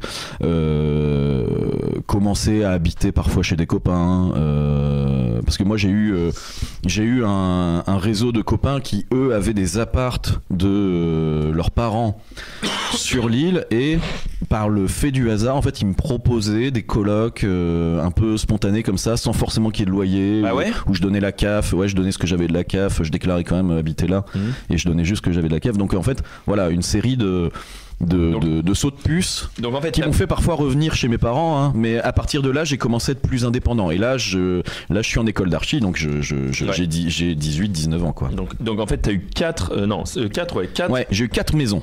4 maisons familiales, ouais, c'est ça. Après donc étudiant, des sauts de puce chez les copains, des fois je reviens chez mes parents et tout. Tu les comptes ceux-là ou pas du coup? Sur 2 ans, j'ai eu 3 apparts de copains quoi. Ok. Et après je pars à Brest. Okay. Et là c'est la première fois que j'ai vraiment mon appart à moi. Mon appart, ouais. Ouais, c'est ça. Que je trouve en plus dans un déménagement. Alors là je m'arrête une seconde parce que le départ à Brest ça a vraiment été un moment charnière. Un moment initiatique. Ouais, initiatique, parce que c'est des liaisons train qui sont assez lointaines. Lille-Brest, t'as à l'époque, ça s'est peut-être amélioré depuis, mais il y avait facilement 5 heures de voyage. Ouais, facile, peut-être un peu plus. Non, mais toujours pareil. Hein. Peut-être un peu plus. Et tu t'es passé par Paris ou Paris, Rennes. Ouais, c'est ça. Et après, t'as un tire-bouchon de Rennes à Brest qui est interminable. Et surtout, non, déjà, pour faire Lille-Rennes, je crois que t'as 4 heures. Donc tu fais pas Lille-Brest en plus que ça. 6-8 heures. Et sachant que là, du coup, c'est un one-shot, parce que je pars à Brest avec ma valise et mon vélo dans un sac poubelle pour que ça compte en bagage à main et non pas en ticket de vélo, dans des trains absolument bondés parce que c'est la rentrée pour tout le monde. Et donc j'ai un déménagement mais qui est chaotique à souhait entre mes 2 énormes valises et mon vélo dans un sac poubelle. Je m'en sors quand même. Et j'arrive à Brest et là je fais 2-3 nuits chez une copine qui avait la même formation initiale que moi à Lille et qui partait également faire sa licence à Brest. Et elle avait trouvé un appart elle ou... Elle avait trouvé un appart, donc elle me laisse poser ses valises chez elle. Et là, grosso modo, moi j'ai vraiment pas envie de l'emmerder très longtemps parce que ça va être la rentrée et qu'on a tous envie de se poser. Et que moi j'avais envie d'avoir mon appart à moi parce que c'était la première fois de ma vie que j'allais avoir mon appart à moi. Alors mes parents m'avaient donné un budget très serré, mais Brest c'est une ville où l'immobilier locatif était, j'imagine que c'est toujours pas, était très très peu cher. D'ailleurs, petite parenthèse, à ce moment-là j'étais pris dans 2 facs. J'étais pris en licence à Brest et en master à Aix-en-Provence, qui avait pris en compte les crédits que j'avais gagnés à l'école d'archi. Et j'avais fait le calcul, c'était du plan du loyer, c'était moins cher de faire 3 ans à Brest que 2 ans à Aix-en-Provence, vu le marché locatif. Donc je m'étais dit autant être 3 ans étudiant, en plus ça m'intéressait plus de partir à Brest. À Aix-en-Provence ça me branchait un petit peu moyen. Bref. Petit aparté, c'est une ville que j'aime bien, Aix-en-Provence. Un peu bourgeoise. Hein, mais oui c'est ça, oui, j'y ai passé un peu de temps associatif, c'est vrai que c'est pas mal, mais 2 esprits différents. Hein, c'est pas le même. Brest et... donc je pars à Brest et donc en 3 jours je vais trouver mon appart dans des aventures que je vous passe, mais grosso modo j'arrive avec un vélo, très mauvaise idée à Brest parce que Brest a une géographie une topographie légèrement différente de celle de Lille. Ah ouais, c'est super vallonné. Ah bah c'est. Je me rends pas compte du tout. C'est du délire. Ah ouais, c'est du délire. Ouais. Bah, en fait, t'as l'océan en bas, tout en bas, et la ville tout en haut, quoi. Ah oui, d'accord. C'est une pente. T'es obligé de faire des allers-retours entre les deux morceaux d'urbanisation de Brest qui sont recouvrance d'un côté, de l'eau, et Brest-Même, c'est comme ça qu'on l'appelle, recouvrance d'un côté et Brest-Même de l'autre. Ok. Voilà. Donc très mauvaise idée le vélo. Okay. Je l'ai pas utilisé des masses du coup. Il m'a bien fait chier pour mon déménagement en train, mais je l'ai pas utilisé des masses après. Et donc je tombe sur une proprio qui, quand je lui dis que je viens du Nord, est absolument fascinée parce qu'une partie de sa famille venait du Nord. Je lui raconte mon déménagement chaotique, elle est fascinée par mon courage d'avoir trimballé mon vélo comme ça. Donc on tombe d'accord, elle me loue un appart qui sera mon appart pendant toute ma durée de vie brestoise à un prix négocié par rapport au... Ouais, ouais, tout à fait. Non, elle a vraiment été très très cool. Comment elle s'appelait? Parce qu'elle est décédée depuis, hélas. Madame Couchouron, je crois. Elle était marrante parce qu'elle était déjà très vieille à l'époque. Et elle venait régulièrement à l'appart pour prendre un café. C'était une espèce de deal. Trop mignon. Ouais, c'était tous les 2-3 mois. Je sais pas, c'était pas intrusif, tu vois. C'était relativement échelonné. Ouais. Elle venait à l'appart prendre un café et grosso modo entre le moment où elle sonnait à l'interphone et où elle arrivait à l'appart, j'avais un quart d'heure quoi. Elle montait marche par marche. Bon, c'était rigolo. Une vieille brestoise très sympa. Paix à son âme. Rip l'artiste. Donc Brest et ensuite je pars habiter à Rennes. Et là c'est presque plus un appart étudiant. Enfin si, il y a quand même tous ces mois que j'ai fait à Paris où j'habite chez ma grand-mère. Ouais. Voilà. Je passe un petit peu parce que là je dors dans une mezzanine, c'est pas vraiment chez moi. Ouais. Et, mais par contre les années à Paris, super. Vraiment. Quand t'as pas de logement à payer, quand t'as pas de loyer à payer à Paris, c'est. T'as passé combien de temps là-bas à Paris? 6 mois. 6 mois, ouais. Et ensuite j'habite à Rennes. Pendant 2 ans dans un appart pareil dans lequel je me sens très très bien, qui est un très vieil appart rennais en plein centre. Où ça? Alors ça s'appelle la rue Lanjuinet grosso modo, c'était près de. Je connais Rennes aussi. Ouais, bah oui, j'ai entendu la question. J'ai entendu que tu y habitais aussi, parce que je dans savais pas parce que c'est le moment. Ouais, dans le centre, ouais. Près des halles du marché couvert. Ok. Voilà, j'y passe de très belles années et ensuite je vais habiter à Fougères dans une maison de 220 mètres carrés habitable avec un jardin qui là est véritablement très très très grand. Le marché de l'immobilier à Fougères est catastrophique et très très peu cher. Donc en fait on loue cette maison pour une bouchée de pain, l'équivalent de 400 €, 500 € par mois. C'est une maison de maître. Du délire. Ouais, on a genre j'avais une pièce qui me servait à une pièce de 20 mètres carrés qui me servait à faire sécher mon linge, dis-toi. Une pièce pour faire sécher mon linge. Et un étage entier pour recevoir des gens. Avec toilette, douche, chambre, 2 chambres même, enfin bon, la totale. Du délire. Du délire. C'est une maison que j'aurais pu acheter si je ne t'étais pas retrouvé propulsé. Exactement, si je m'étais pas propulsé donc en Normandie, j'ai un logement locatif dans une commune un peu richou, un très beau logement, une commune un peu richou que j'ai en location pendant 2 ans. 3 ans peut-être, avant d'arriver donc dans mon logement actuel, d'accord. Qui est une belle maison. Donc j'ai quand même effectivement j'ai eu pas mal de. On va faire le compte. Tu vas faire. Alors quand en fait c'est pas quand tout de suite. Il y a quand et il y a. Alors d'abord il y a alors la commune s'appelle Mathieu comme le prénom. C'est une commune qui est vraiment entre terre et mer. Expérience d'ailleurs. J'ouvre une parenthèse un peu urbanisme. 14 mon ami. En arrivant, incroyable. En arrivant. 14. En arrivant. Tu es juste à 2 derrière moi. En arrivant dans la commune de Mathieu, je me dis c'est une commune qui est absolument idéale parce qu'elle est parfaitement située entre la ville et la mer. Et je me dis ça c'est formidable. Je n'ai pas encore fait la paix avec le fait que je n'aimais pas la mer. Ouais. Je me disais que c'était il fallait aimer la mer. Il fallait aimer la mer, exactement. Une obligation sociale. Et en fait, certainement la pire idée de localisation possible, puisque entre la ville et la mer, certes, tu es près des deux. Mais tu es loin de tout. Et c'est une période de ma vie que j'aime moyen en termes de localisation résidentielle, parce que tu dois prendre la voiture pour tout, absolument tout. Ouais. Voilà. Ah, donc quand même une addiction au véhicule, à la voiture moindre. Ah oui, parce que là, non, mais oui, là c'était vraiment dingo quoi. Ok. Voilà. Donc, ok, 14 logements. Et ben écoute, je m'en ai pas aperçu. Alors, vas-y. Non, je réagis parce que du coup, j'étais un peu jaloux parce qu'en fait, moi, j'ai fait un peu entre guillemets, j'ai un peu expédié le truc sans raconter trop d'anecdotes. Bah oui. Sur mes logements. Bah oui. Parce que je trouvais qu'il y en avait beaucoup et que j'allais pas commencer à raconter toutes mes petites anecdotes. Revenir. Mais ouais, mais du coup, il y en a une que je vais raconter. Il y en a une en particulier que je vais raconter. C'est un logement rue Quincampoix. Bah non, de toute façon, tu ne l'as pas connu. J'allais dire, tu ne l'as pas connu, mais non, évidemment, de toute façon, je situe parfaitement la rue Quincampoix par contre. Et en fait, c'est près de Beaubourg, ça, non? Exactement. C'est vraiment une perpendiculaire à la rue. Ah mince, comment s'appelle cette sortie? Ah bah alors là, la petite anecdote, ce que j'ai bien aimé dans cette histoire, c'est que Donc c'est fini avec ma première copine. Je trouve cet appart qu'un collègue me dit écoute, moi j'ai ma garçonnière à moi que je vais m'en aller, je me barre en Irlande, je te la laisse. J'ai adoré cet appart, c'était mon antre parisien. Célibataire. Ouais, non mais c'est pas pour dire je pensais garçonnière pas au sens sexuel du terme ou quoi que ce soit, c'était en sens vraiment mon antre à moi quoi. Ouais. Ce que j'aimais dans cet appart, il était tout en longueur, il y avait qu'une seule grande fenêtre, il y avait une baignoire dans le fond il y avait une salle de bain dans le fond avec une baignoire dont je pouvais prendre des bains, ce que j'adore et ce qui était assez rare à Paris, une petite cuisine, vraiment j'adorais cet appart. Cet appart, il est vraiment au cœur de Paris.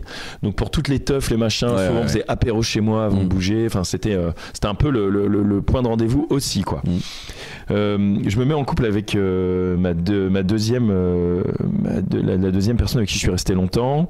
On a rapidement déménagé dans un autre appartement et ensuite quelques années plus tard on s'est séparés. En plus rupture un peu compliquée. J'ai eu un appartement d'appoint. Et l'histoire qui est assez cool, c'est que j'avais laissé cet appartement que j'aimais bien là à un pote de pote. Voilà, que je connaissais pas bien. Rue Quincampoix. Rue Quincampoix, je l'avais laissé, voilà, bon. Et là, donc après la rupture, en attendant, j'étais dans un appartement près d'Argentine, donc là-haut, hein, près du 16e et du 10e. Enfin, c'est un endroit qui me plaisait pas énormément, quoi. Au-delà, plus loin que l'Arc de Triomphe, quoi, sur le. Je sais pas si tu vois où c'est. Si. Et avec des potes, je parlais que j'étais là, que j'étais pas bien dans cet appart, machin. Et je disais vraiment ce que j'adorerais, tu vois, c'était retrouver rue Quincampoix. Puis il m'a dit vas-y, regarde ce qu'il en est et tout. Je dis non mais c'est l'appart, c'est Paris, c'était un autre temps, machin. Puis là il y a un pote, il me dit qu'est-ce que ça te coûte de demander, tu l'avais laissé à quelqu'un, tu connais le mec à qui tu laissais? Ouais, c'était un pote de pote. Qu'est-ce que ça te coûte de demander? Ça trotte dans ma tête. Le lendemain matin, j'envoie un texto. J'avais encore, comment il s'appelait déjà, Lucas. Attends, je vais lui envoyer. Je disais, Lucas, si tu te souviens de moi, Charles, c'est moi qui t'avais laissé l'appart à Quincampoix. Écoute, je cherche activement un appart et j'adorerais retrouver celui-là. Je lui dis le texte, si par hasard, dans l'année qui vient, il y a un sujet, tu me le dis et ça pourrait m'intéresser. Je reçois le jour même un texto. Écoute, Charles, sache que je viens d'apprendre que j'allais être muté. Je vais donc quitter le logement en laissant qu'un mois de préavis parce que à l'agence. Et je l'aurais pas encore dit. Ah ok, putain, super. Donc si tu veux. Tu remets je te le dis, je te mets ton dossier et en plus moi j'étais connu de l'agence qui louait avec la fameuse Charlotte qui est une pure parisienne, un pur produit parisien, une agente immobilière qui doit maintenant être un peu âgée parce qu'on parle déjà de non mais pas âgée mais qui doit être une quadra ou une quinca maintenant, je sais pas quel âge, mais c'était vraiment monsieur Vauban, comment ça va? Je vous appelle pour l'appartement rue Quincampoix. Excellent. Et écoute, excellent, donc elle fait ça, elle pose mon dossier, je reçois un message de la fameuse mais monsieur Vauban, je me souviens bien de vous, très bien, pas de souci, vous voulez revenir dans l'appartement, pas de problème et tout. Et gros délire, j'ai récupéré cet appart. Alors en plus, entre parenthèses, maintenant quand j'y pense, pour eux c'était tout bénef, ils reprennent rien, aucun travaux, aucun frais de dossier, rien de rien, mais même pas un coup de peinture sur un petit sécaille, genre l'appart, il est Aziz quoi. Non mais même l'agence, aucun frais de dossier, parce que c'est juste un glissé déposé. Genre en vrai c'est locataire A, locataire B, puis relocataire A, dont en plus à l'époque c'était pas encore le cas, mais j'avais pas encore tout envoyé balader, mais ma situation professionnelle nickel ne s'était qu'améliorée depuis ma précédente location. Le client parfait. J'étais le pigeon parfait et j'ai repris cet appart. Quelle surface t'avais, rue Quincampoix? 22, 24. Donc attention, ce bureau fait 22. Ouais, c'était ça. Hein. Ok. Mais c'était parfait. Il était parfaitement aménagé. Ok. Il était vraiment parfait cet appart. T'as déjà eu des situations de shot sur le palier ou pas, toi? Non, jamais. Non, jamais non plus. Non, et justement, c'est ça. Il était parfait parce que il y avait le lit au bout, il y avait l'espace dodo isolé. Un endroit où j'avais un grand mur avec la télé, la PlayStation. C'était un bis. Ouais, j'avais la cuisine qui était séparée. Ouais. Une petite cuisine, mais séparée, et avec près de la grande fenêtre de l'entrée. Ouais. J'avais 1 mètre carré d'entrée avec les porte-manteaux. Donc je rentrais, je mettais mon manteau, j'arrivais dans l'espace où j'avais mon bureau. J'avais mon bureau avec mon PC. J'avais un tout petit canapé avec la PlayStation devant. J'avais mon lit, de grand lit dans le fond, avec une grande armoire pour mettre tous mes rangements. Et j'avais une petite salle de bain avec les chiottes isolées. Dans la salle de bain tranquille, chier tranquille, douche tranquille, petite baignoire tranquille, donc vraiment ça a l'air pas mal. J'ai un bouquin de photos sur l'aménagement des tout petits apparts Tokyo Heat. Moi ça par contre c'est too much pour moi. Ah bah je te le montrerai ça mignon. Ouais c'est ça, mais là il manque des mètres carrés. Parce qu'en plus c'est forcément des gens qui ont énormément d'affaires. Et donc du coup ils sont obligés de se faire des portails sous leurs bouquins. C'est toujours fascinant. C'est fascinant. C'est fascinant d'aménagement, mais là c'est trop peu. Alors que là ce moment-là, c'était bien là. C'était nickel. Parfait. Ouais. Et je me souviens de moments. En plus c'était sur cours. Mais alors par contre tu disais je ramenais des copains faire les apéros avant les fêtes. Tu pouvais quand même mettre des copains là-dedans. Ah bah on a déjà été une vingtaine. C'était le Delbord machin. Ça buvait dans tous les coins. C'est trop marrant. Grosse teuf. Ça par contre les souvenirs de teuf parisienne dans les tout petits apparts, c'est vrai que c'est épique. Moi j'avais un copain, il habitait boulevard Raspail. Déjà alors. C'était un mec qui avait été pris en prépa il était genre sur liste d'attente ou grosso modo il a dû prendre un appart à la dernière minute et il a pris ce qui restait quoi. Donc c'était boulevard Raspail. Déjà je me souviens il fallait prendre l'ascenseur, après il fallait changer de palier, prendre un autre ascenseur sur les toits. À un moment donné t'avais une coursive sur les toits qu'il fallait prendre, une petite échelle et tout. Enfin c'était n'importe quoi. Énorme. C'était n'importe quoi. On ignorait même comment il avait déménagé. C'était impossible. Enfin, grosso modo si le truc était pas meublé tu pouvais pas déménager. C'est l'enfer. Et c'était un appart vraiment. Non mais ça c'est les trucs qui sont livrés par grue. En fait le mec fait un meublé, il met pas. Mais grosso modo t'entrais dans l'appart, t'avais son plumard qui servait évidemment de canapé et en face le petit bloc cuisine, les plaques quoi, et une toute petite douche. Mais grosso modo le truc, si ça faisait plus de 12 mètres carrés c'était pas possible. Moi on était dans un 24, on était 2 fois plus grand. Et encore je te dis j'avais mon lit dans le fond. Qui était déplié, c'était pas un clic-clac, c'était un vrai lit dans le fond, un vrai lit de place, sur lequel même en soirée les gens, il était dans le coin, donc ils pouvaient se poser un peu sur le bord, mais c'était pas forcément. T'avais pas d'extérieur, enfin t'avais pas un balcon. Non. Il y avait vraiment une petite table. Alors j'ai toujours adoré ces tables-là. J'en ai parlé à mon pote justement qui a déménagé. Je dis mais pourquoi t'as pas ça comme table? Parce qu'il dit tout le monde dit que c'est moche et tout, et il s'est fait avoir. C'est les tables qui se replient. C'est les tables qui sont basses. Hautes et qui peuvent moi j'adore ces tables là. Ça peut faire des dîners, ça peut faire du jeu de société, ça peut faire table basse d'apéro. C'est pas beau, je le concède, mais je m'en bats les couilles là, vraiment. Et j'avais ça, donc table d'apéro machin et tout. Non vraiment que des bons je vois ça. Puis le quartier effectivement top move. Je sortais, j'étais au hall. En termes de, alors là par contre ça m'a rendu super exigeant sur les transports. Parce que là faire plus de 2 changements, c'était l'enfer quoi. C'était l'aventure. Trop loin quoi. Et sur l'acte de déménager, alors c'est marrant parce que c'est en faisant la liste avec toi que je me rends compte que j'ai beaucoup déménagé.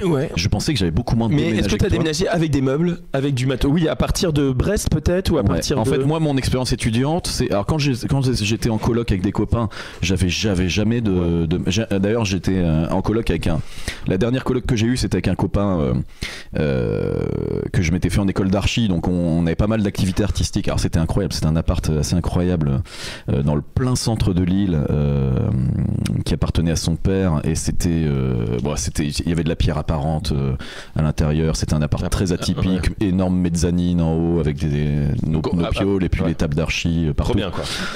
Trop bien, une batterie dans le salon, et l'appart suffisamment sonorisé pour pouvoir en jouer. L'appart de rêve quoi en fait. Avant le truc à la Friends quoi. Exactement. Ok. J'y ai passé presque 1 an je pense là-dedans avec... Belle année quoi. Superbe. Et je me souviens qu'il m'avait fait un dessin quand je suis parti. C'était moi avec mon sac à dos et ma valise machin, et il y avait un truc qui disait pour mon déménagement on prend la bagnole ou on y va à pied ou on y va en métro. C'était ça grosso modo. C'est pas une période où je me trimballe avec des meubles ou quoi que ce soit, ou alors je les laissais sur place, ou alors je les foutais aux encombrants. Bref, non c'est à partir de Brest j'ai commencé alors je suis arrivé avec mon vélo effectivement et ma valise, donc au départ, j'ai dormi sur des pulls, enfin sur toutes mes affaires que j'avais, toutes mes fringues que j'avais mis au sol. Parce qu'il y avait aucun. Ah oui, c'était pas un meublé.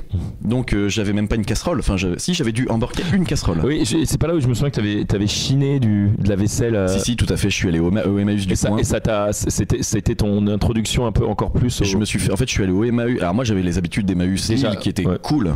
Qui était un Emmaüs très cool, et l'Emmaüs Brest l'était un petit peu moins parce que je m'étais fait une caisse, je leur ai piqué une caisse et j'ai mis toute la vaisselle mais la plus random possible, tu vois, j'ai pas pris des beaux trucs, et grosso modo j'étais arrivé avec ma caisse et j'ai rempli de fourchettes, cuillères, assiettes, j'avais besoin de tout en fait, j'avais rien. Et j'aurais dit vous me faites un prix pour ce truc là en espérant 10 balles, et le mec a dû me dire 80 €, et je lui ai dit franchement, je suis désolé, je suis étudiant, j'arrive de Lille, j'ai rien, j'ai pas de thunes et tout. Et il me l'avait lâché à 10 balles finalement. Ah ouais ? Mais j'avais dû négocier du coup. Ah ouais. Ça, et puis je m'étais acheté une petite table basse. Pour ce qui est de mon lit, ma mère, parce que je dormais sur un futon à ce moment-là, il devait y avoir un futon chez mes parents, je sais plus trop comment c'est. T'avais piqué un futon quand même. Ouais. Non, j'ai pas piqué un futon. Chez tes parents, il y avait un futon. Chez mes parents, il y avait un futon et ma mère me l'avait expédié par la poste. Ah, excellent. Avec genre des frais de port, je sais pas, ça devait être du délire. Ouais. Et c'est surtout que j'avais dû ramener mon futon à pied parce que j'avais pas de permis de toute façon, donc j'ai encore moins de voiture. De la poste centrale de Brest qui était très loin de mon logement, à pied, je me souviens, c'était un calvaire quoi. C'était super lourd. Ah ouais, méga lourd, et puis impossible il l'avait enrubanné dans une espèce de carton qui tenait pas, qui se déchirait, enfin c'était l'enfer. Ok, je vois très bien. Mais à partir de là, j'ai commencé à avoir mes meubles vite fait. Parce que là où je veux en venir, c'est bon là j'ai quand même eu pas mal de petits meubles, mais qui sont des meubles dont tu te sépares aussi facilement. Ouais. Toutes ces années là. Ouais. Et je pense que c'est que depuis mon appart actuel. Ouais, c'est ça. Que j'ai commencé à. Je sais pas si j'ai encore des meubles. J'ai vrai beau lit. En fait, le truc c'est que moi j'avais pas de bagnole, pas de permis et pas de bagnole. Ouais. Et donc dès qu'un pote, j'avais dit à tous mes potes que je m'étais fait à Brest, dès qu'il y en a un qui va à Ikea, je suis chaud, il m'appelle, j'ai besoin de tout en fait. Donc et donc j'ai un gros regret, c'est quand j'ai déménagé. J'avais déménagé avec une copine qui elle allait s'installer dans le Nord. Donc moi, comme je savais pas encore où j'allais, puis j'allais à Paris, donc j'avais besoin de stocker mes affaires quelque part, donc j'ai tout ramené dans le Nord chez mes parents. Enfin il y avait pas grand chose non plus. J'ai oublié de déménager ma cave, et donc j'ai oublié de déménager donc mon vélo d'origine, qui donc est resté à Brest.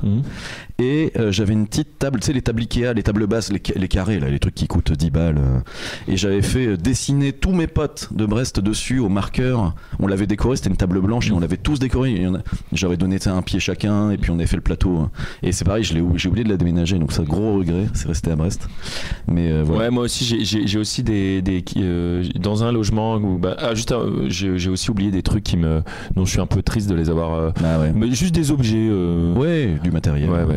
Mais justement, peut-être pour aller vers ça, qu'est-ce que tu penses que ça. Donc tu as aussi beaucoup déménagé. Ouais, alors est-ce que ça moi je distinguerais vraiment les déménagements quand on est enfant, comme je disais un peu en intro, qui là en plus a vraiment un truc qui nous relie tous les deux, c'est que moi j'ai toujours adoré tes maisons. Mais moi je ne connais que tes maisons d'enfance, dans la première partie un peu de nos vies de déménagement. J'ai toujours trouvé que tu avais de très belles maisons. Tu as toujours eu de très beaux espaces extérieurs aussi. Ouais, ça c'est clair. Et ça c'est tu parlais du prix au mètre carré, c'est les prix au mètre carré dans des villes du Pas-de-Calais pas cher. Oui, non mais c'est sûr. Ouais. Et j'ai toujours trouvé ça. En fait, j'ai toujours bien aimé être chez toi, quoi. Dans ces maisons-là. Mais tu sais que moi, quand j'étais dans, c'est vrai que mes parents ont toujours un goût pour des vieilles maisons avec un peu de caractère. Ah ouais, il y a toujours pas une. Mais en fait, il faut savoir que moi, à un moment, ça me sauvait. Quand j'allais chez des potes qui étaient dans des pavillons. Ouais. Tu préférais la simplicité. Ouais. Non, mais c'est surtout. Ah oui, d'accord. Caractère des neuf. des trucs où tu marchais, ça faisait pas de bruit. Ouais, d'accord. Tu pouvais. Moi, il y avait des trucs où tu faisais un pas dans le couloir, tout grinçait, tout résonnait. Ma mère pétait un câble. Tu pouvais rien faire la nuit parce qu'en fait, tu réveillais tout le monde. Enfin, genre. Et ça, c'était saoulant un peu. Ça, moi, c'est là où pourquoi pas un énorme plein-pied tout neuf, bien isolé, où rien fait du bruit, où tu vois, où tout fonctionne. Alors après, maintenant, je suis genre les maisons pavillons un peu à la chaîne. Standard, évidemment, c'est pas ton truc. C'est pas mon truc, mais par contre, il y a quand même parfois des belles maisons neuves, des trucs nickel. Ça peut me plaire aussi, tu vois. D'accord, ça peut avec tu vois, une énorme surface de béton brossé nickel, machin, où tu marches, il y a pas de bruit, c'est pas la porte qui. Moi, j'ai vécu dans une maison où l'été, les portes elles coincent parce que ça se dilate avec la chaleur, les trucs. Puis tes parents aimaient bien les trucs un peu fermiers aussi, enfin notamment la maison, la deuxième ou la troisième. Bah Falampin, c'était un peu fermier aussi. C'était un peu, tout. Il y avait toujours un grand garage qui était un grand grange. En plus, t'avais ton chien à ce moment-là. Garage, grange. C'était les gentleman farmers. Gentleman farmers. Non, mais moi, ce que j'ai envie de te poser comme question aussi, c'est est-ce que moi, je pense que ça m'a du coup facilité l'idée de pouvoir m'installer un peu n'importe où. Mais par contre, il me manque parfois quand je compare à d'autres gens. Alors, je sais pas si je le regrette ou pas, mais j'ai pas cet endroit de la terre natale. Ah d'accord, ok. Et le lieu natal et la terre natale, tu vois, genre je peux pas dire à cette maison. Oui. Alors moi j'ai eu 2 maisons très importantes. En fait, il y a un truc, c'est aussi que la maison dans laquelle habitent mes parents aujourd'hui, c'est une maison que moi je n'ai pas connue, que je n'ai pas habitée. Parce qu'en fait ils ont même, et j'ai même pas participé au déménagement, parce que j'étais à Brest à ce moment-là. J'ai envoyé mes copains pour les déménager de la Madeleine. Aujourd'hui ils habitent à Marc-en-Barœul, et donc ils habitent une maison qui est pas ma maison. Ils habitent leur maison. Moi, dans les 2 maisons qui ont été des maisons importantes, donc j'ai le logement de fonction avec la cour d'école derrière. C'est celui dont je me souviens en fait. Et celui où on a fêté tes 18 ans à toi, qui était effectivement, tu l'as peut-être moins connu. Je crois que j'y suis venu une fois. Mais non, t'es venu plus que ça. Dans les mini-disques qu'on a entendus, grosso modo, il y a aussi une soirée qu'on s'est fait ensemble là-bas. Bref, tu es venu au moins 2 fois. Je crois que je confonds les 2 salons qui ont la même, qui sont un peu. En fait, c'est compliqué. Tu les as toutes connues, mes maisons. Ça, c'est une certitude. Mais entre la 2e et la 4e, elles se ressemblaient beaucoup. Donc, à mon avis, c'est confusant. Surtout la main, le salon. En fait, maison du Nord tradie, en enfilade. C'est ça. Et puis les meubles étaient les mêmes. Et les meubles étaient les mêmes. Et c'était l'ambiance de chez Tamar, quoi. Tu vois, ça, avec pas mal d'objets. C'est cool d'ailleurs. Des instruments qui traînent. Mais alors là, mes racines, moi, elles se situent, elles se partagent entre ces 2 maisons-là, clairement. Mais tu vois, genre, plus le logement de fonction. Mais t'as quand même tes parents qui sont encore dans le Nord, tu vois, et qui sont pas si loin de la Madeleine, tu vois. Oui, non, mais tout à fait. Mais après, le fait d'avoir beaucoup déménagé, alors j'allais dire d'être le locataire, mais c'est pas l'apanage du déménagement, puisque tu l'as montré, toi, tes parents étaient propriétaires, ça t'empêchait pas de faire pareil. Ça a donné, le fait d'avoir beaucoup déménagé, c'est clair que ça ne m'a pas enraciné quelque part. Voilà, je me sens beaucoup moins enraciné que certains copains qui ont vraiment une maison de famille ou qui ont leur maison d'enfance, qui ont déjà conservé leur maison d'enfance. Moi, je n'ai plus mes maisons d'enfance. Mes parents habitent un logement qui en fait, ils ont déménagé un certain nombre et une grande quantité d'affaires à moi, mais pour les mettre en tas dans les garages ou dans le grenier, quoi. Et au bout d'un moment, il n'y a pas eu d'ultimatum sur ces affaires-là, genre. Alors si, ça a même donné lieu à des engueulades familiales, parce que. Mais je comprends moi aussi de leur point de vue. Hein. Vas-y. Non, alors. Oui et non, parce que justement, moi, le point de vue que je défendais, parce qu'effectivement, mes parents avaient tendance à me ramener à chaque voyage des tonnes d'affaires. Sachant qu'ils n'avaient rien jeté, ça c'est plutôt sympa de leur part. Mais moi, le point de vue que je défendais, c'est attends, mes copains à moi, les parents ont gardé les affaires chez eux, ils ont encore leur piole, machin. C'est une responsabilité qui incombe aux parents de aussi garder un certain nombre de trucs. Parce que ma mère me refourguait vraiment tout et n'importe quoi. J'avais les Lego, les. Ah mais moi je suis d'accord avec les BD. Moi je suis team parents là. Moi je gueulais parce que je disais c'est pas ma faute si vous n'avez pas la place. Vous avez fait de mauvais choix. Alors là par contre, je critiquais effectivement un peu la gestion de leur portefeuille, mais ce qui est pas sympa. C'est pas sympa. Il y a un peu de ça aussi. Mais à un moment, il y a aussi le truc que quand t'es plus que 2, tu vas pas vivre dans 250 mètres carrés. Non, je suis non mais sûr. Non et en fait d'ailleurs alors là on va intellectualiser le truc. Petit aparté, si tout le monde avait cette flexibilité là, on pourrait repenser un peu la façon d'être propriétaire, de posséder. En gros, on serait pas obligé de tout le temps construire du logement neuf. Si on déclarait que les gens dont les enfants quittaient le foyer, ils doivent repartir dans un logement plus petit, ce qui libérerait un logement plus grand pour une nouvelle famille qui se crée.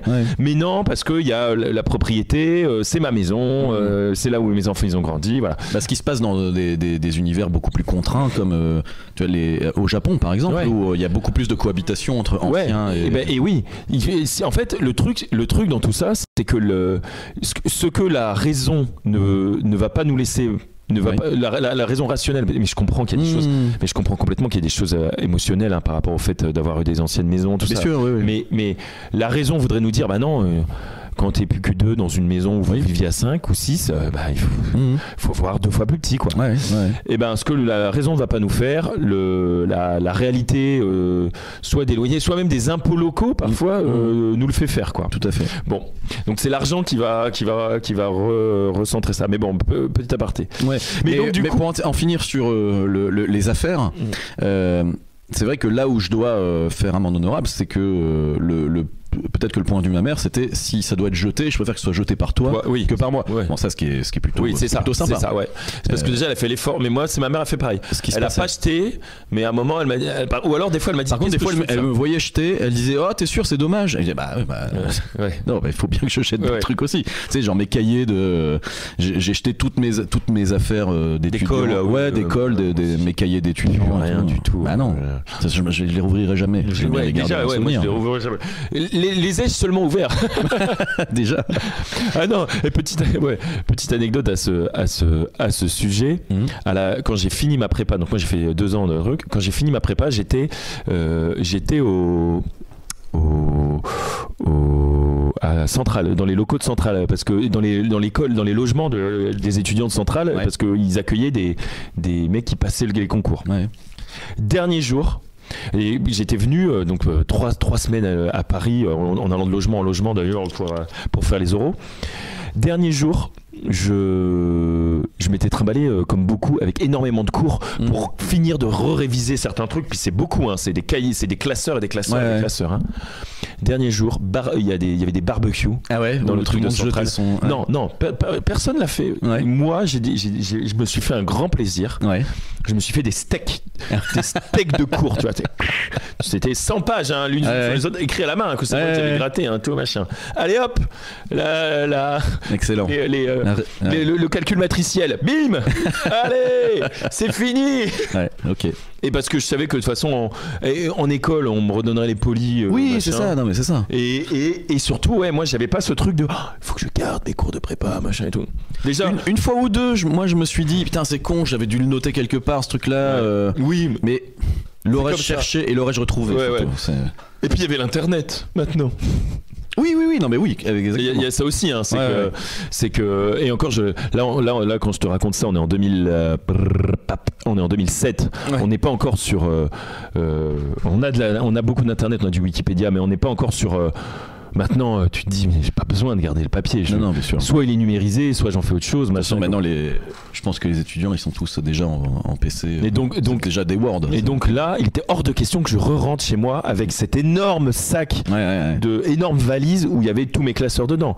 Tout a brûlé. C'est bien. Et c'était un grand plaisir. Superbe. Est-ce qu'on a fait le tour du sujet je pense qu'on aurait pu y passer la soirée. Mais moi, j'ai bien aimé. C'était cool. Et écoute, en plus, ça m'a fait me rendre compte que j'ai pas mal déménagé aussi. Je pensais que j'étais beaucoup plus sédentaire que toi. Et non, tu vois. Et juste peut-être un truc, ce truc de j'ai pas ça m'a un peu appris à ne pas être déraciné, tu vois. Moi en plus maintenant ma mère ne vit plus du tout dans le Pas-de-Calais, elle vit à l'autre bout, elle vit à Menton, Côte d'Azur. Ça me pose un peu un problème maintenant quand je décide de si je veux quitter Paris, où est-ce que je vais je sais pas où. Et là, comme je veux quitter Paris en restant dans une ville, mais en ayant un immobilier plus accessible, plus grand, j'ai pas de ah bah naturellement on va aller vers. Ouais. Mais tu sais, moi je me dis une chose, c'est que ce sera ma dernière remarque sur le sujet. Ouais, mais moi je me dis une chose, c'est que je comprends bien ce que tu dis, l'enracinement, les racines, etc.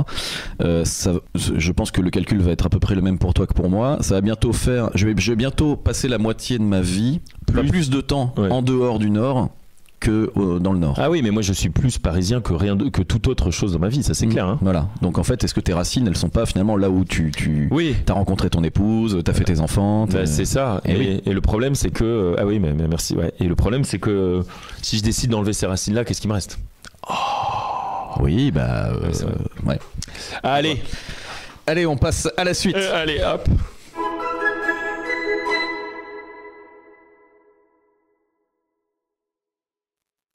Coming out.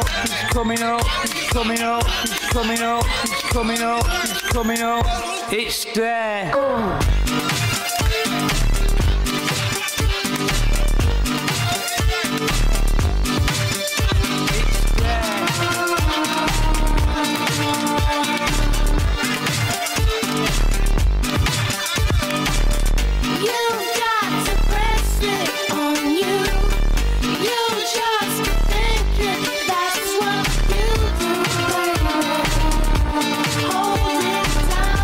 On est sur du Gorillaz. Je suis très curieux de savoir ce que tu veux me dire sur ce son. Gorillaz Dare. Est-ce que c'est l'album Gorillaz, l'album célèbre avec enfin le premier album Non, c'est le deuxième album de Gorillaz. D'accord. Alors déjà, je voulais partager ça pour deux raisons. Ok. Alors j'aurais pu. C'est pas forcément ma préférée de Gorillaz. Hein, il faut savoir. Alors déjà Gorillaz. Ouais. Première chose. Pourquoi je partage ça? Parce que Gorillaz, c'est un groupe qui, sauf peut-être les tout derniers albums, m'a beaucoup marqué. Alors que c'était pas du tout des albums, un truc de mon style musical. Ça n'a jamais été dans mon style musical principal. Tout à fait. J'ai été soit métal, puis avec aussi beaucoup de techno, de trucs machin. C'est tellement pas dans les styles qu'on partageait à l'époque que je considère presque que c'est pas notre génération. Mais en fait, quelque chose pour les plus vieux. C'est notre génération. Oui, je sais, mais en fait, c'est atypique. C'est vraiment atypique Gorillaz. C'est de l'indé quoi, de l'indé XP. Chaque album a vraiment, il y a des feats sur des trucs qui sont très limite hip-hop machin et tout. Et il y a beaucoup de sons de Gorillaz qui sont vraiment pour moi des morceaux importants. Ouais, et que j'aime bien et que j'écoutais malgré tout. Toi, j'écoutais Metal, le dernier album de Gorillaz, Metal. Tu vois, genre. Et c'était marrant quoi, ce truc là. Alors, ce qui me fait marrer, je répète un petit peu ce que j'ai dit tout de suite, mais c'est que quand Gorillaz est né, à travers un album qui a fait grand bruit, effectivement, celui avec Clint Eastwood. C'est ça. C'est que c'était tellement calme comme style musical que pour moi c'était pour des gens plus âgés. Et ben ouais, mais moi je me souviens avoir mais t'étais sûrement plus mature. Et d'ailleurs Clint Eastwood, j'aime pas trop cette chanson j'adore cet album. L'album de Clint Eastwood il est très chelou, il y a plein de sons très bizarres. Il y a plein de sons que j'aime bien. Et pas forcément Clint Eastwood qui était le tube. Ouais, c'était le tube. Et qui en fait qui était peut-être pour moi limite presque la moins intéressante du morceau de l'album quoi. Il y avait vraiment plein de trucs très cool. Il y a une vidéo super de Damon Albarn qui explique comment il a composé Clint Eastwood. Et en fait il sort un clavier pour enfants. Ah ouais, et tout est dedans. Et tout est dedans. Exactement. Tu me l'avais raconté, je crois. Et genre. Ouais, c'est ça, exactement, ouais. C'était son préenregistré d'un jouet. Ouais, d'un jouet. Et ce que j'aime bien. Ce qui donne une légende absolument cool au morceau. Et alors, et moi, dans cette chanson là, Dare, qu'on vient d'écouter, c'est Coming Up, Dare. Ok. Et ben pour moi, ça, c'est associé à. La fête. Ouais, et surtout la libération. Je me souviens d'avoir eu ça encore une fois. Je me souviens d'avoir eu ça en tête, qui résonnait dans ma tête. Et on parlait de la prépa. Cet album, il est sorti, on était en prépa. Et je me souviens d'avoir eu les résultats de concours. Et que ça se passait bien. Et t'as fait la fête. Mais en fait, j'avais ça en tête qui résonnait. Quand j'étais là, et puis moi j'étais dans ma tête. J'avais tout. D'accord. Parce qu'en fait, ce qui m'a surpris quand le son est passé. Alors, je connais pas la chanson, moi. Je connais le groupe, mais je connais pas la chanson. Et quand tu l'as mise et qu'on était à écouter sans rien dire, je me suis dit pourquoi. Je suis curieux de savoir pourquoi il m'a mis ça, parce que je trouve ça ni entraînant, ni particulièrement mélodique, ni voilà. J'y ai pas vu. Je trouve ça un peu random. Ouais, je peux comprendre. Et pourtant, et c'est pour ça que je partageais ça. Pour moi, j'associe cette chanson. Mais t'es très dans l'association, toi. Ah oui. On a vu le skate. On a vu tout à l'heure. T'as dit quoi? La baston. La baston, c'est ça. Mais non, mais en fait, ouais, moi. Après, t'es un homme de la rue. Tellement pas. Non, mais par contre, ce qui est sûr, c'est que j'associe à un son quelque chose. Ouais. Un moment ou une émotion. Oui, sinon, ça marche pas. D'ailleurs, tout. Moi, ma mémoire, elle fonctionne comme ça. Tu vois, genre, sinon, truc. Et donc, pour moi, c'était l'occasion de parler de deux choses. De ce truc-là, et je reconnais que c'est pas forcément le son le plus festivement, mais j'avais aussi envie de parler de Gorillaz. Ouais. Mais on en avait peut-être parlé, je crois, dans le truc sur la musique. C'est possible. Dans mon parcours musical avec des phases très claires, j'ai toujours eu des ovnis. Des ovnis, soit sous la forme d'un truc comme ça, comme Gorillaz, ou un groupe de reggae que j'adore, par exemple, petit aparté, qui s'appelle Groundation. J'ai toujours aimé écouter Groundation tout en écoutant du métal. Alors Groundation, c'est marrant, j'ai un copain. C'est le chanteur de Groundation. Non, mais j'ai un copain qui m'a fait découvrir ça, et depuis, la petite tradition, c'est qu'on s'écoute toujours du Groundation quand on se retrouve. Et du coup, ça, c'est là où je te rejoins dans la liaison entre parfois la musique et un moment, une personne, quelque chose. Là, je l'ai avec ce pote. En tout cas, moi, j'invite les gens qui ne connaissent pas Gorillaz à expérimenter. Mais après, c'est très particulier. Donc, est-ce que en 2024, on peut encore redécouvrir pleinement des... Ouais. Le groupe existe toujours d'ailleurs ou pas? C'est une bonne question. Il y avait un album qui est sorti il y a deux ans. Ah oui, bah si c'est 2 ans, ça, on va dire. Mais là, j'ai essayé. J'ai pas aimé. C'était trop de feats, trop de trucs. J'ai pas accroché. Ouais, ok. Parce qu'il y a aussi l'univers. Gorillaz, c'est accompagné de cartoons, enfin de. Ouais, mais ça, moi, ça t'a pas touché. En fait, j'ai jamais été très sensible à ça parce que j'ai jamais trop vu les clips. Je connais pas les clips de Gorillaz, clairement. Ne serait-ce que les pochettes d'albums. Ouais, les pochettes d'albums. Non, moi, c'est surtout les spirites. C'est vraiment le genre de truc où je mets un album et je l'écoute complètement. Ouais, d'accord. Il défile, tu vois. Ok. Et moi, je me souviens, un truc qui m'a marqué avec Gorillaz aussi, c'était un album, ça doit être en 2010 ou machin. C'était Plastic Beach. Et il y a Lou Reed. D'accord. Qui chante sur cet album, et il est mort peu de temps après. Et moi, Lou Reed, en plus, c'est très associé à mon père, tu vois, genre, donc que tu vois que ce groupe fasse un feat avec Lou Reed, qui sur une chanson assez gaulerie d'ailleurs. Mais de toute façon, Gorillaz, c'est rarement ils ont pris le parti effectivement toujours des instrus chelous, des rythmiques un peu machin. Et moi j'aime ça, tu vois. C'est pour ça que c'est plutôt des albums d'univers. Et moi j'aime bien l'histoire du groupe parce que donc le leader de Gorillaz c'était le leader de Blur. Ouais, c'est ça. Et moi ce qui m'a mis à la musique à guitare, c'est Oasis et Blur. C'est justement la rivalité de ces deux groupes-là sur la scène. Et moi ce que j'aime le fait qu'ils soient partis dans un truc plus XP, tu vois. En fait, c'est ça. J'étais beaucoup plus dans le camp d'Oasis à l'époque, mais rétrospectivement, je me dis, c'est Damon Albarn et donc le leader de Gorillaz qui a été le plus créatif, le plus généreux artistiquement, et clairement Gorillaz j'écoute pas, mais aujourd'hui je me dis que c'est lui qui a pris la bonne direction parce qu'il s'est aussi il a commencé à mettre un peu d'électronique dans la musique. Il y avait des trucs comme ça, il s'est modernisé. Moi je trouve que l'aspect graphique, parce qu'en plus c'est un dessinateur que je connaissais qui était le dessinateur de Tank Girl. C'est sympa aussi, moi j'aime bien. Mais ce que je veux dire, c'est que je le maîtrise mal au final, à part les pochettes et 2-3 images d'un clip entreaperçues, c'est pas un truc que j'ai poncé. Mais d'ailleurs je me souviens que dans le premier album de Gorillaz, mais que ça marchait pas à l'époque chez moi, je sais pas pourquoi, mais tu pouvais mettre le CD et en fait t'avais une espèce de mini-jeu dans l'univers graphique de Gorillaz. Ah ok. T'avais un truc. Putain, ils avaient même été dans le jeu vidéo. Une espèce, pas jeu vidéo, plutôt une espèce de tableau interactif où tu pouvais. D'accord. Je crois que tu fouillais une scène de crime dans une chambre d'hôtel ou un truc comme ça, mais. Non, sympa. Ouais. Non, ils ont été loin dans l'objet, l'objet qui était le groupe et l'album. Voilà. C'était ma petite. Mais finalement, c'est une forme de reco aussi. C'est une forme de reco, nickel. Et c'est marrant parce que donc du coup, petit jingle.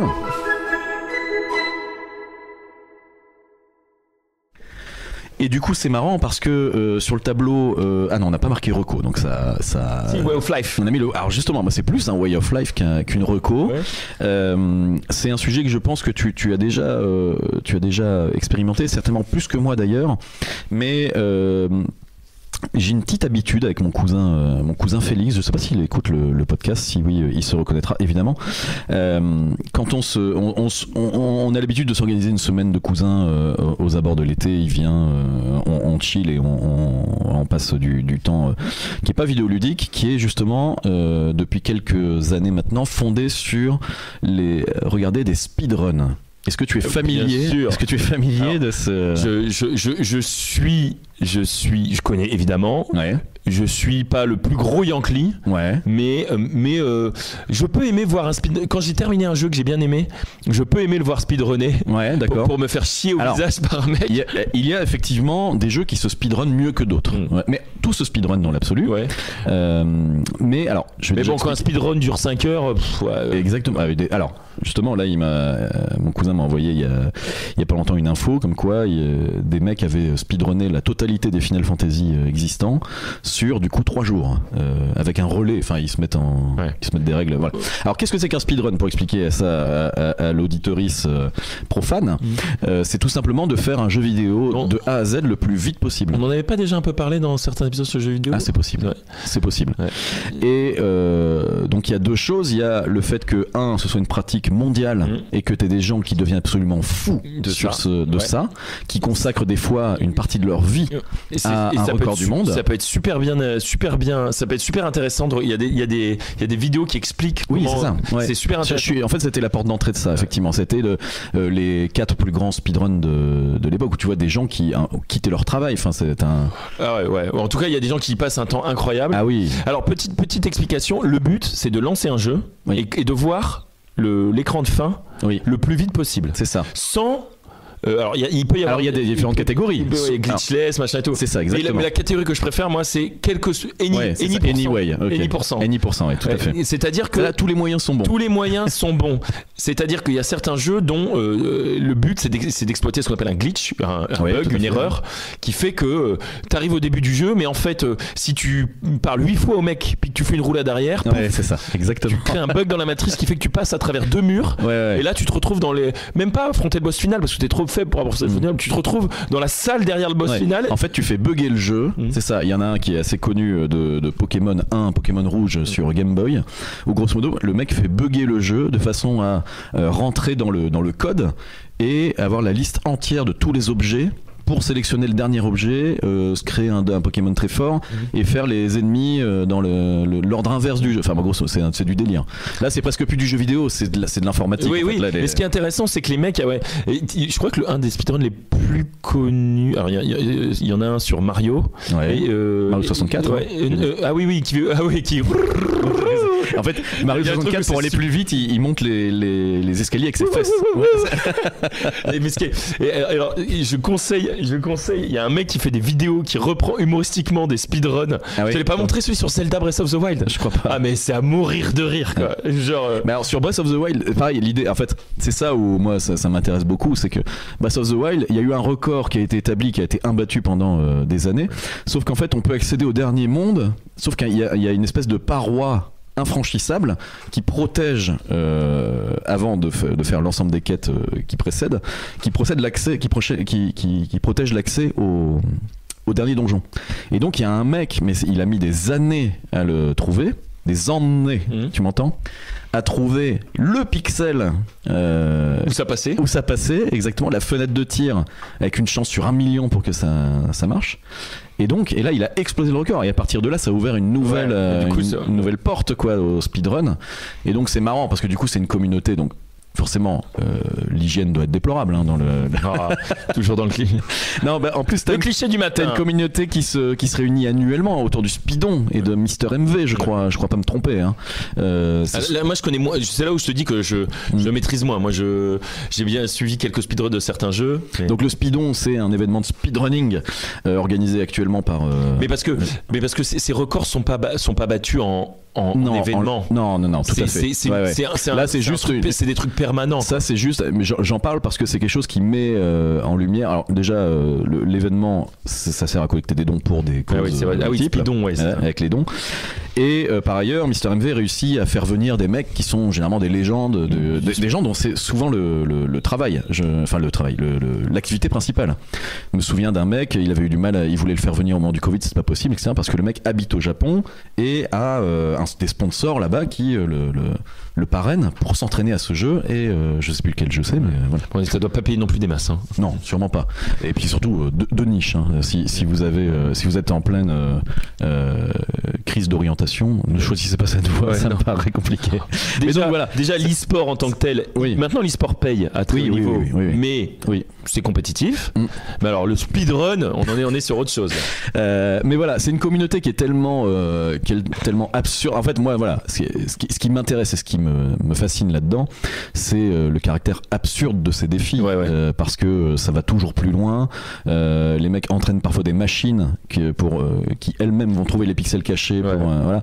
Donc ce sont des gens complètement fous, mais moi j'aime les gens complètement fous, et cette activité complètement folle et ce qui est beaucoup. Ce qui est très marrant dans ce truc-là, c'est que au-delà du défi débile que c'est, genre finir plus vite, en fait, tu t'en reviens même à, effectivement, comme tu l'as dit, ce qui est intéressant, c'est que des mecs exploitent des trucs. Bah oui, et c'est de la recherche. C'est de la recherche. Et par exemple, il y avait un truc que j'avais vraiment aimé, c'est que, après, il faut s'y connaître en informatique, ce qui n'est pas mon cas, d'ailleurs, je tiens à le dire.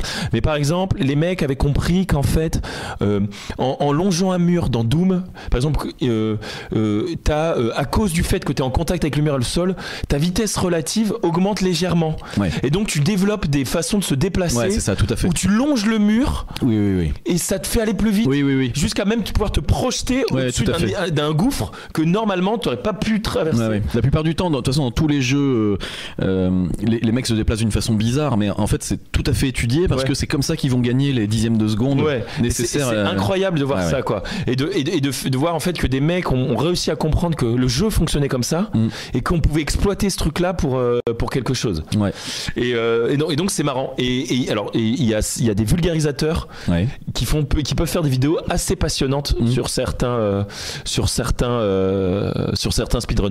Je conseille, moi, après il faut aimer quand même, il faut s'intéresser un peu, mais par exemple je conseille donc vas-y, t'avais peut-être une reco. Non, vas-y, je te laisse parler parce que je vais la retrouver justement. J'ai pas prévu moi ma reco, c'était vraiment le way of life. Regardez du speedrun, c'est marrant. Ouais, regardez du speedrun, c'est marrant, et ne rentrez pas tout de suite dans des trucs trop compliqués, mais essayez de trouver un vulgarisateur qui explique pourquoi. Il y a des mecs qui t'expliquent aussi pourquoi c'est intéressant, et toi tu pars d'un jeu dont t'as rien à foutre et machin, et tu te comprends pourquoi c'est intéressant. Je me souviens d'un assez cool sur un jeu qui s'appelle Getting Over It. C'est un petit jeu Steam qui a rendu fou des millions de joueurs. C'est horrible, tu contrôles un mec dans un chaudron c'est un jeu avec une physique horrible, et là toi tu vas passer, moi j'abandonne, je fais pas ce jeu, tu vois. Et il y a des mecs qui ont fait ce truc-là en moins d'une minute, et on t'explique comment on a réussi à passer de records qui se tournaient autour de 2 minutes, où on pensait pas que c'était possible de faire plus, à des mecs qui ont trouvé une façon de se déplacer incroyable, complètement anti-instinctive, et qui font ça maintenant en 45 secondes, quoi. Donc, voilà, tout à fait. Et moi, en fait, ce qui m'a mis le pied à l'étrier, c'est donc je viens de la retrouver, et je crois que c'est celle-là, peut-être pas. Après, il suffit de taper speedrun légendaire et vous trouvez des compilations de gens qui expliquent très bien et qui vulgarisent, comme Charles l'a dit, les trucs. Là, je suis sur la chaîne de Sakharu, S-A-K-H-A-R-U.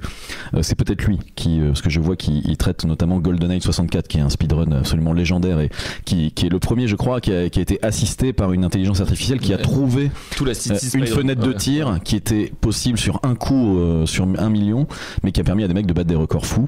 Et surtout, ce qui était intéressant, c'est que le chrono de GoldenEye était un chrono à la seconde. Donc à l'époque, les mecs étaient obligés de faire une photo de leur télé, et surtout, pour améliorer un record, de l'améliorer de l'ordre de la seconde, ce qui aujourd'hui est complètement fou. Et donc c'est en parlant à mon cousin, donc à Félix, qui m'a dit: mais connais-tu au moins le speedon? Et donc je suis rentré un petit peu par cette fenêtre là dans cette manie un peu rigolote. Marrant, je m'attendais pas du tout à ça. Et ben voilà, c'était mon way of life. Merci Charlot. Merci Tamar. Très bonne semaine à toi. On se retrouve dans 15 jours pour un nouvel épisode de notre pod. D'ici là, portez-vous bien. À très bientôt. Bisous. Au revoir.